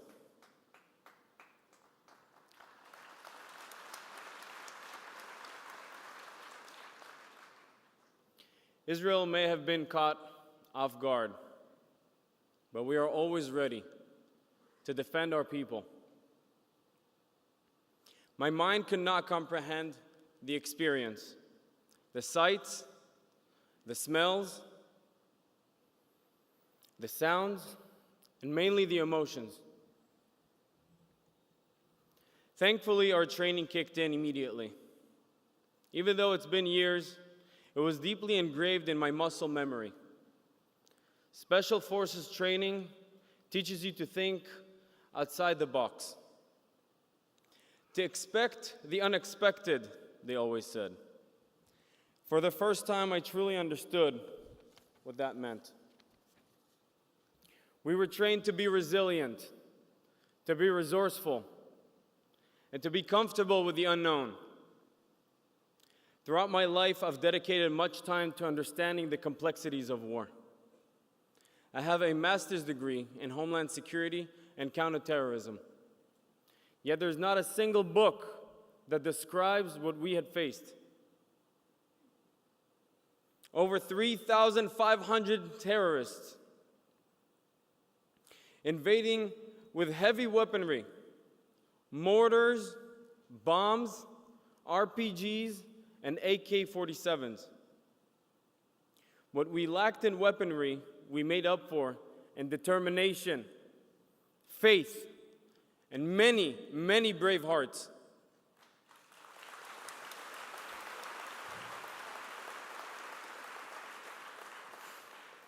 It's difficult to even process what we witnessed. The brutality behind the attack and the unimaginable cruelty. And as the weeks passed, so much was unknown. The inability to know when this conflict is going to end. When would we be reunited with our loved ones? Where is the next attack going to come from? Hezbollah, Iran, the Houthis? But there was one question that never crossed our minds. Not once did we ask ourselves, why were we fighting? The answer was clear, ingrained in every cell in our being. And that is what makes us who we are. Those defending Israel demonstrated a new level of courage and commitment. We have strength of character. And each of us is beyond determined to protect the only Jewish homeland in the world.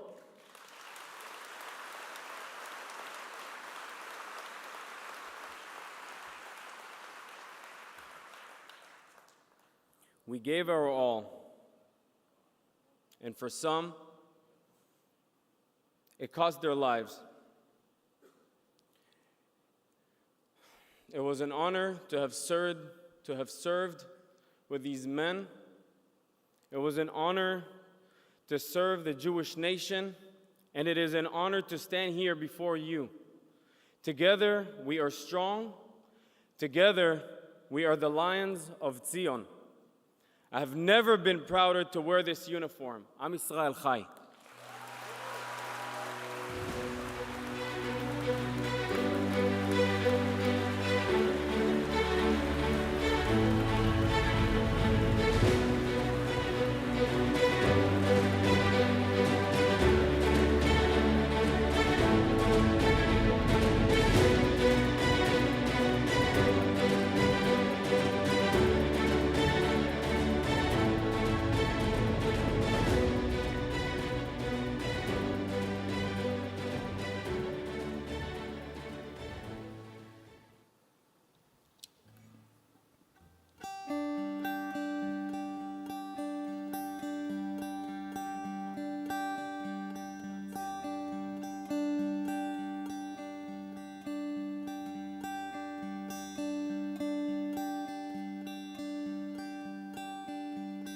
עיניי פקוחות בשביל לראות את השמיים,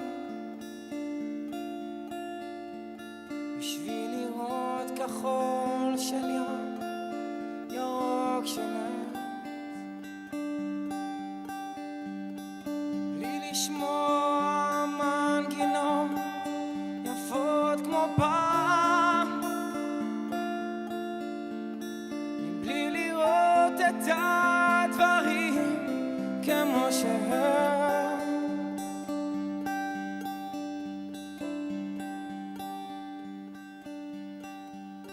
ילדים קטנים, ילדים גדולים, ילדים טובים, וילדים רעים. את יודעת אמא, כולנו ילדים של החיים. אני נושם, אני חבוק בזרועותייך. אני רואה בך בית חם ומשפחה. אור בעיר בחלונות שאת פותחת. אני חופשי אחרי מנוחה.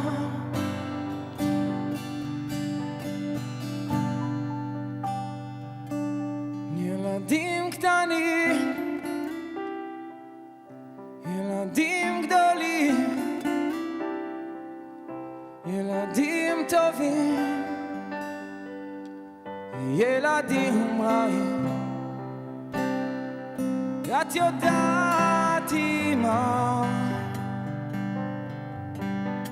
כולנו ילדים של החיים.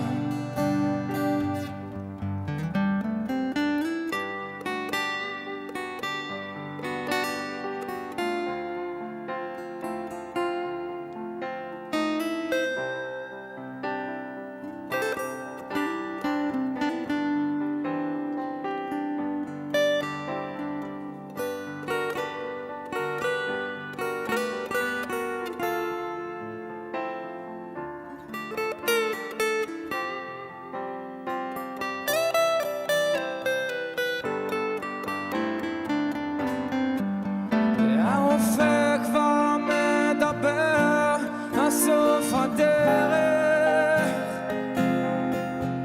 אבל אני יכול לשים לפחד קץ. עיניי פקוחות בשביל לראות את השמיים, בשביל לראות כחול של ים, ירוק של לב.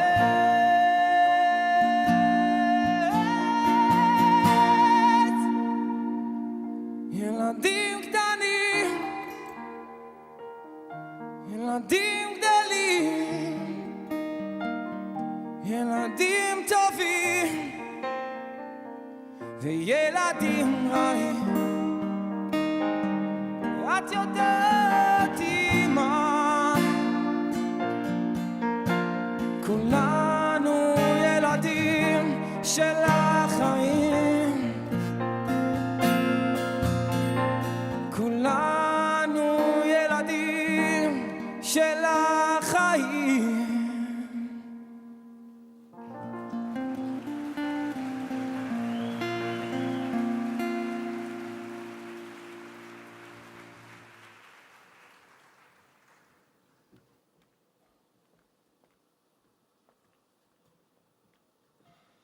That voice. I was just given an extra pin that has, thanks, a leopard print on it. And it's, I assume it's because of the leopard print that Romy Gunen loves. Romy went to the Nova Music Festival because she loved to dance. And she was kidnapped by Hamas terrorist attack on that brutal day.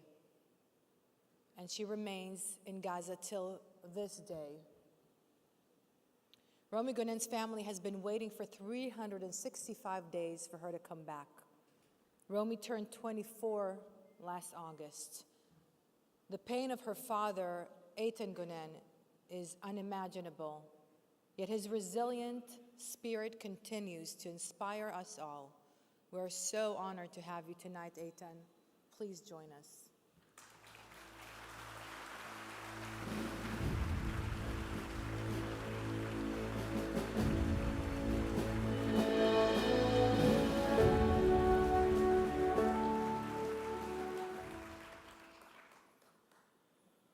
Wow. Dear distinguished guests, and friends.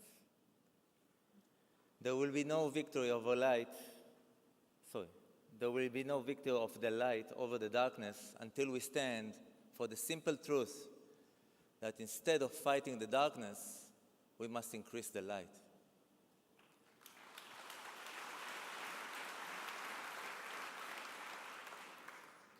Exactly 1 year ago, I woke up at 6:29 a.m. to a phone call from my ever-smiling daughter, Romy. In a voice full of fear, she said, "Dad, I'm at a festival. There's a missile attack and I've been shot." I couldn't understand her words. Why would there be missiles and shooting at a music festival? In the hours that followed, I was pulled into a total despair, knowing I couldn't rescue my daughter from the horrific nightmare. This is something that no parent should ever experience.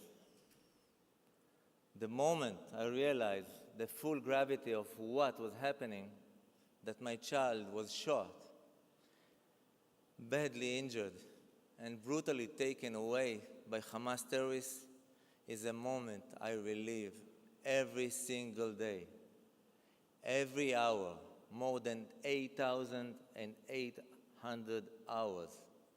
And every minute, more than 500,000 minutes.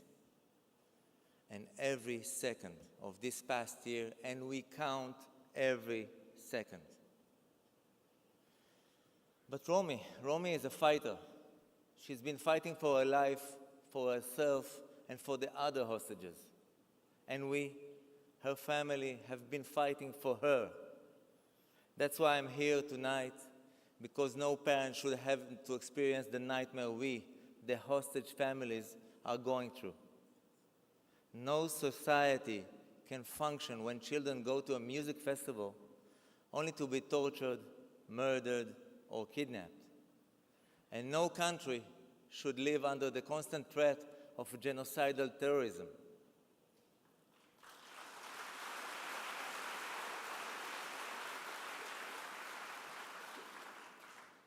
My name is Eitan Gonen. I have 5 children, and Romy is the middle one, the sandwich. Together with my amazing wife, Meital, who endlessly supports me and is here with me in this evening, we have 8 kids.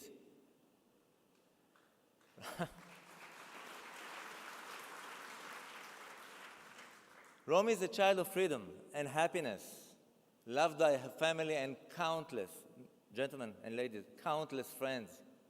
We call her Shemesh, the sun of our family, because she spreads warmth, enormous light, and positive energy wherever she goes. She is also a professional dancer with jazz, hip-hop, modern, and ballet. She was so excited to attend the Nova Music Festival to dance with her friends all night. But now, her beloved dance shoes sit untouched, gathering dust in her closet. In the dark tunnels where she is held captive with little oxygen and barely any food, Romy cannot dance. She can barely move. I wake up every morning feeling like I'm suffocating because I know she's struggling to breathe. Basically, I'm living in a nightmare. But Romy is my superhero. She is the bravest person I know. Her strengths give me and our family the courage to keep fighting, to be here tonight and to be her voice in front of you. Hers and the rest of the 100 other hostages still waiting to be rescued, waiting to just come back home. This is a humanitarian story one of every person can and should relate to. Romy could be anyone's daughter, granddaughter, sister, or best friend. Her courage gives us the strength to remain unconditionally optimistic, to believe that with all our hearts that Romy and the others will return home alive.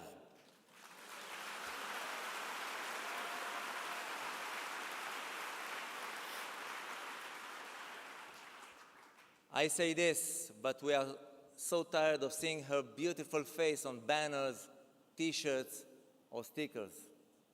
I don't want to look at her picture anymore. I want to simply hug my daughter.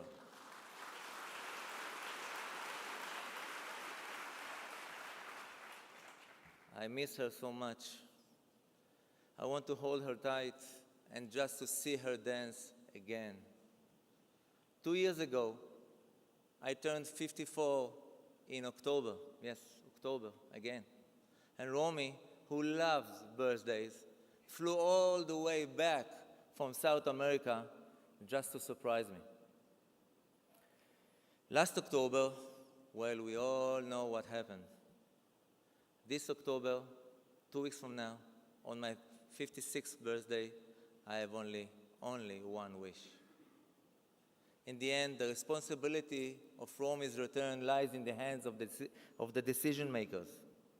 But we, you, the public, must make them understand that a moral society has no future without the return of our people.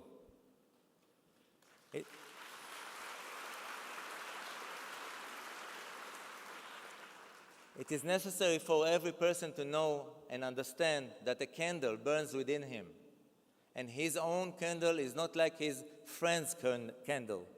And there is no one who does not have a candle.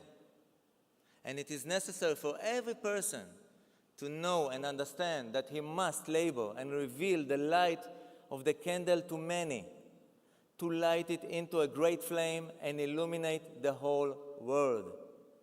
Our sun, my sun, must rise and shine again over the horizon. Thank you from the bottom of my heart for inviting me here tonight and for your unwavering support.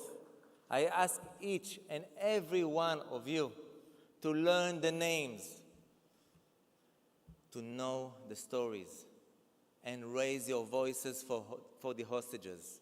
This nightmare must never be normalized.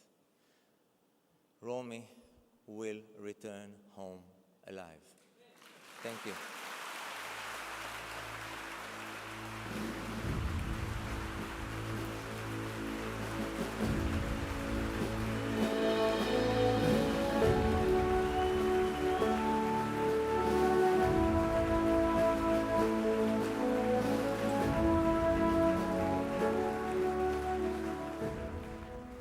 Tonight, the Los Angeles community would like to recognize someone whose unwavering commitment to Israel has been nothing short of extraordinary.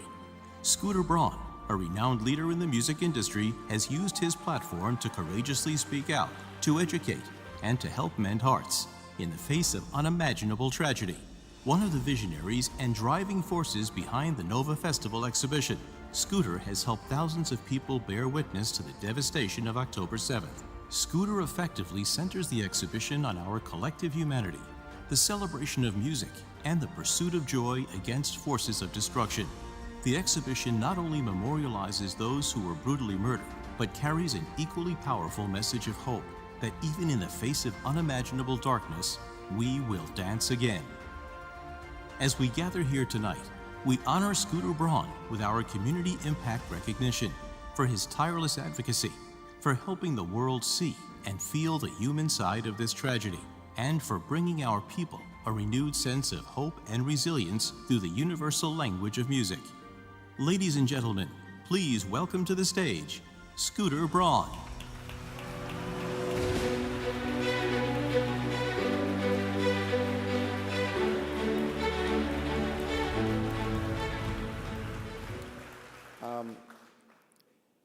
I woke up this morning and I thought about preparing some words for this, and I actually called Julie Platt, who invited me to be here, and asked for some advice. And she said, I want you to speak about hope. And I'll be honest, I wasn't feeling hopeful this morning when I woke up. And I didn't know what to write. I didn't know what to say. I woke up frustrated. I woke up in a world where I was feeling like these people who've become a part of my life, these friends, these now family members, that were still unseen, that were still screaming to be heard. I felt like I was still living in a world where even Jews were yelling at each other about how to be a Jew. Who's a Jew, who isn't a Jew? Who's an ally, who isn't an ally? Everyone was still talking about the friends they lost and all of our frustrations. And then I did what usually lifts me up. I went to the Nova exhibit. And now I've come here, and Julie, thank you so much for having me, because this has changed things. Before I tell you the story of how Nova, the exhibition, came about, I just want to say that I met Romy's father 11 months ago. And when we saw each other in the hall, we gave each other a big hug. And I hear his daughter's voice every single day at the exhibit. There's a call between her and her mother. When you go through the attack room, you hear this call where she's calling out to her mother. And I wouldn't feel right unless I said this first. Although it's been a year and we're all coming together, we have a responsibility now more than ever for fathers like that to continue screaming for the hostages until they all come home, and we cannot stop.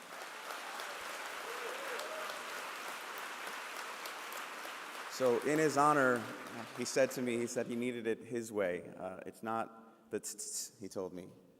We need to scream it from the rooftops. And I'll continue to do so. And I'm grateful to see you again. And I look forward to meeting your daughter.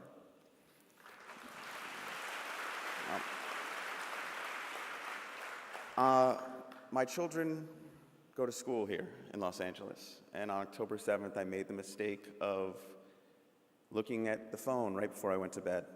And like many of you, that night I went down a rabbit hole as I started to see these images coming from Israel. And I thought, well, what is this?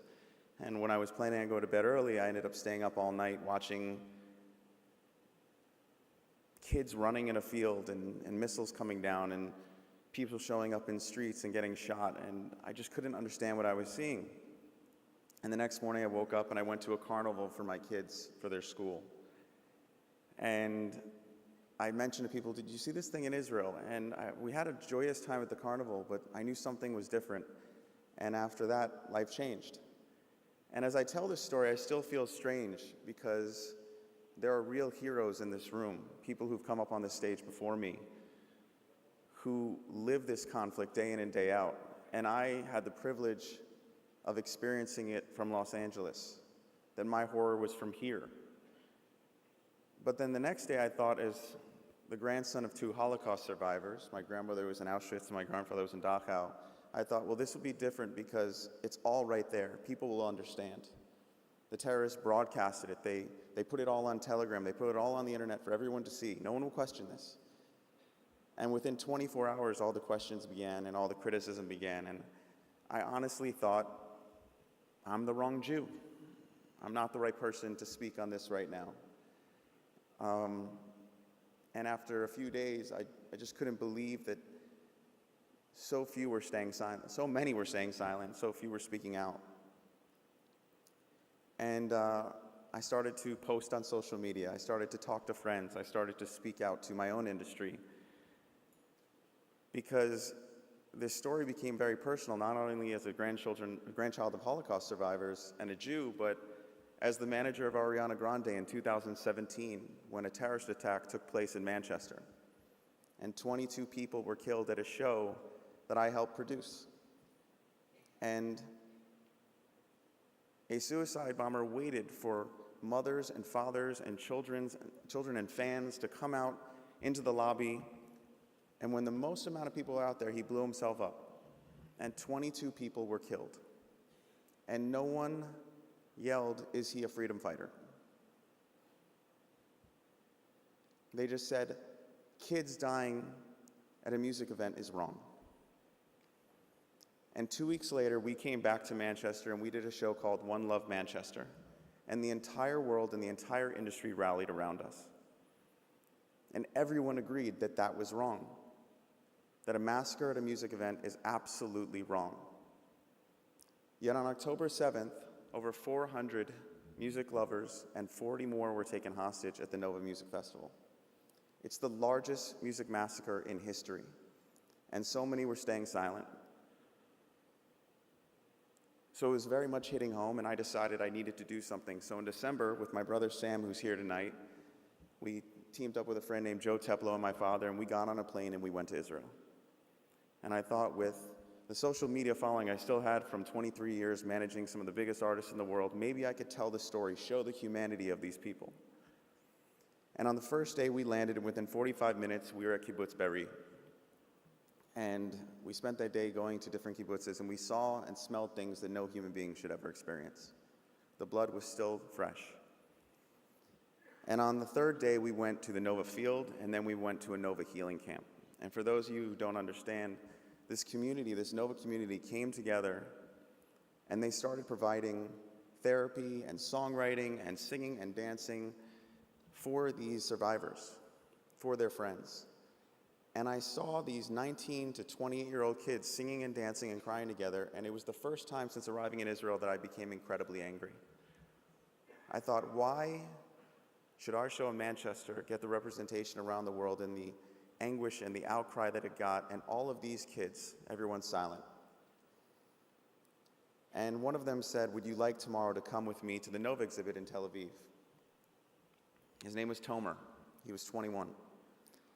And I said, sure, let's go, and we went. And for those who got to go to Israel and see it, it was simply a memorial. It was the grounds recreated at a convention center, and there were no testimonials. There was a lost and found, but it was a place that every Israeli could go and pay their respect. And when I saw it, I realized we could tell this story. We could just focus on a music festival, because if we focus on a music festival, we bring this to the United States, maybe people will see themselves. Maybe they'll see Coachella. Maybe they'll see Stagecoach. Maybe they'll see Burning Man. Maybe they'll see their sister, their brother, their friend. And we reached out to Ophir, one of the founders of Nova, said, what would it take to bring to the United States? And in true Israeli fashion, he gave me a number that was far less than what it would take. And we started on this mission. And 6 months later, Joe, myself, and Josh, who joined us, and our Israeli partners, we opened up in New York City, did over 120,000 people in New York City, and now we're going to do more in Los Angeles.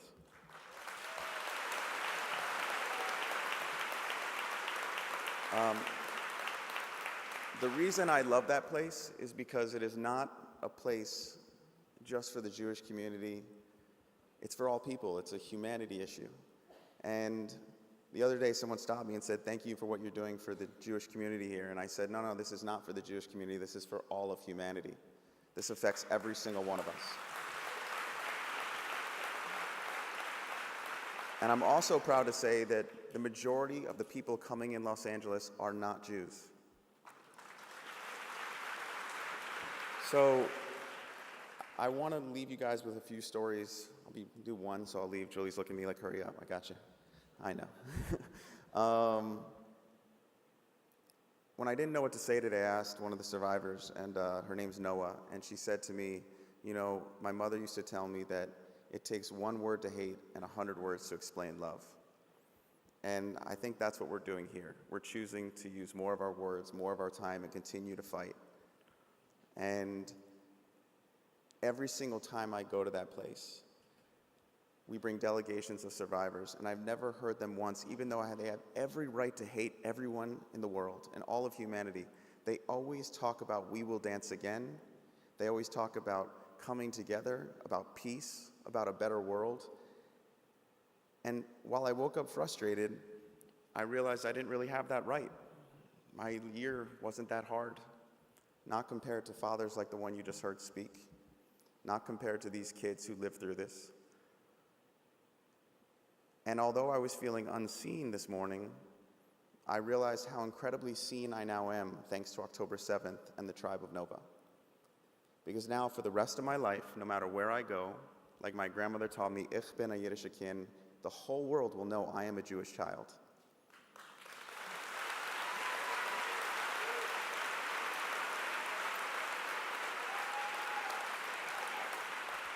So, on behalf of the tribe of Nova, on behalf of all those kids, on behalf of those waiting to come home, please come to the exhibit. Please help us continue to bring it to the next city, which will be Miami after this, and help us continue to bring it around the world. We won't stop telling this story, and I'm incredibly grateful to be here, and Am Yisrael Chai.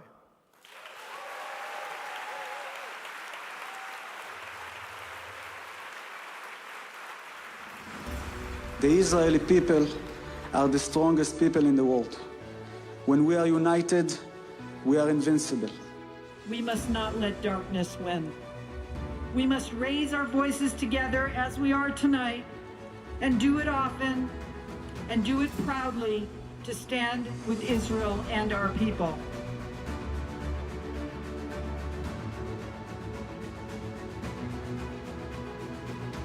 Where we might think hope is lost, it never truly is. Our 2,000-year hope to be free as a people in our land is never, ever lost. Od lo avda tikvatenu. These bones will rise, and the people of Israel will live.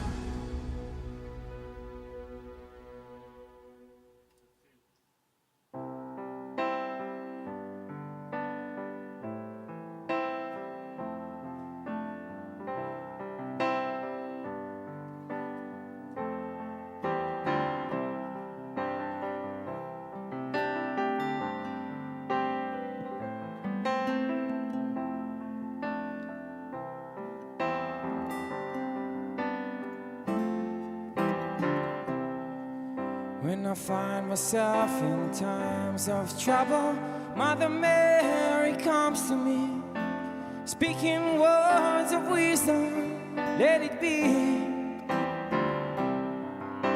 And in my hour of darkness, she's standing right in front of me, speaking words of wisdom, let it be. Let it be. Let it be, let it be, let it be. Whisper words of wisdom, let it be. And when the broken-hearted people living in the world agree, there will be an answer, let it be. For though there may be power, there is still a chance that they will see. There will be an answer. Let it be. Let it be. Let it be. Let it be. Let it be. There will be an answer. Let it be. Let it be. Let it be. Let it be. Whisper words of wisdom, let it be.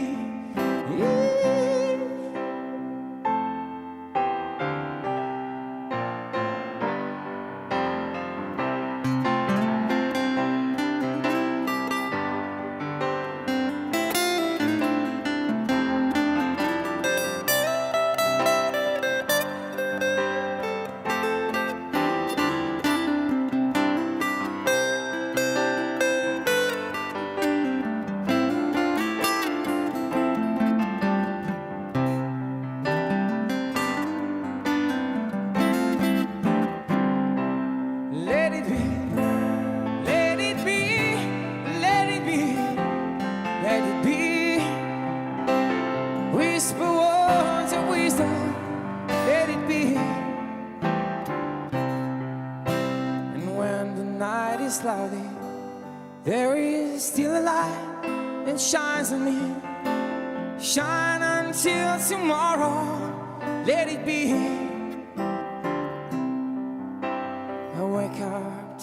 sound of music. Mother Mary comes to me, speaking words of wisdom. Let it be,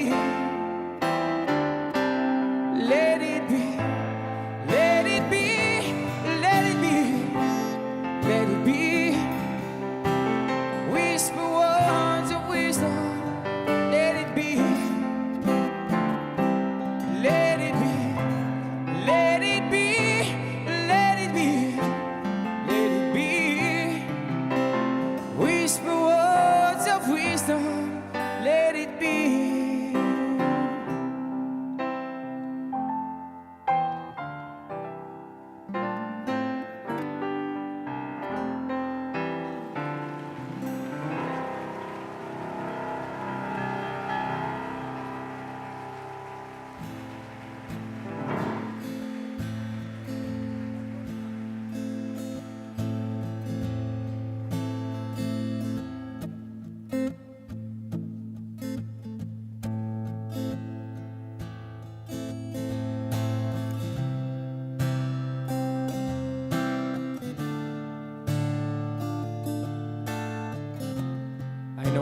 Romi's father.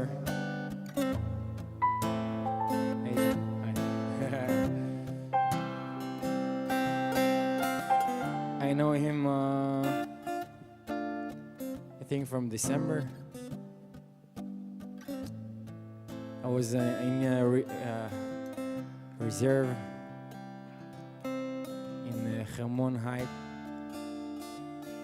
And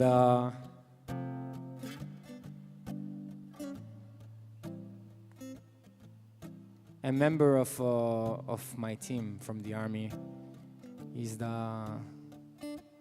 boyfriend of Romi's sister. So this story is very important for me. Sorry for my English. ועכשיו אני אדבר קצת בעברית למי שמבין. כן, יש פה. יותר קל בהתרגשות לדבר בעברית. אז באמת אנחנו מכירים כבר תקופה, ועוד כשהופעתי בכפר ורדים, ואני הבטחתי שאני אשיר על הבמה, ורומי תהיה לצידי, וזה יקרה. ויש לנו פה את הסיכה של רומי, מנומה רומי, היא איתנו תמיד. זהו, השיר הבא מסמל עבורי הרבה, זה גם השיר הראשון שלי, וזה שיר, אמנם שיר מלחמה מלפני 10 שנים, אבל הוא תקף גם להיום. ותודה רבה לכם. Thank you very much.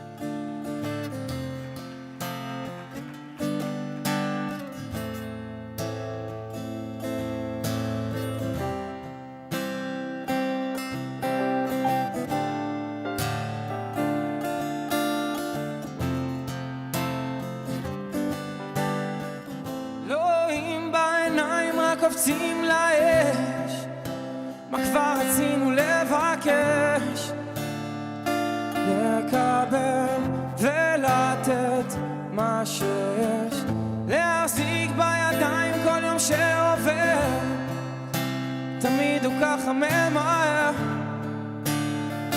אני איש מאחר, רק בלילות עולים קולות, שאלות עבודות מחפשות תשובה, מה שעוד לא בא, רסיסים, למה זיכרונות נמסים, כמה שאני לא כיסיתי זה נכנס לי בתריסים, ואין על מי לשים את הראש, גם אם לא שברתי שילמתי, לך תמצא על מי לכעוס.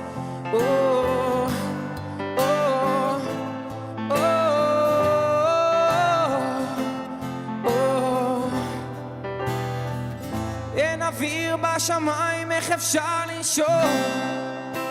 הכל תקוע במקום, אבל עוד לא הפסקתי הפסקתי לחלום, אז קפצתי למים כי צריך לזכור, במים לא רואים נאור, במים נשקעו חולות שזוכרים רק בלילות, עולים קולות, שאלות אבודות, מחפשות תשובה בקרוב. זה בא רסיסים, למה זיכרונות נמסים, כמה שאני לא כיסיתי זה נכנס לי בתריסים, ואין על מי לשים את הראש, גם אם לא שברתי שילמתי, לך תמצא על מי לכעוס.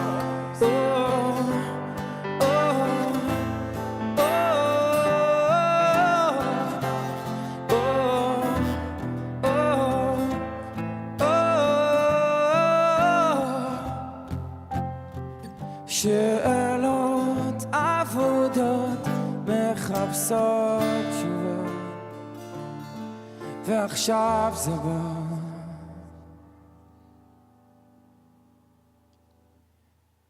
רסיסים, למה זיכרונות נמסים, כמה שאני לא כיסיתי זה נכנס לי בתריסים, אין על מי לשים את הראש, גם אם לא שברתי שילמתי, לך תמצא על מי לכעוס.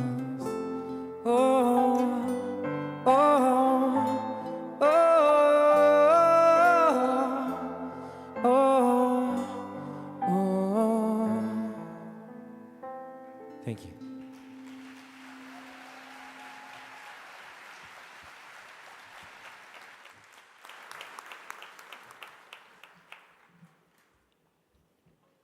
This is it. Just wanted to thank you all and ask you to invite Leah Bey Lapidot to sing the Tikva with us.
Thank you for joining us tonight for LA Remembers October 7th. Please make your way to the exits. For security reasons, please do not congregate outside the theater entrance.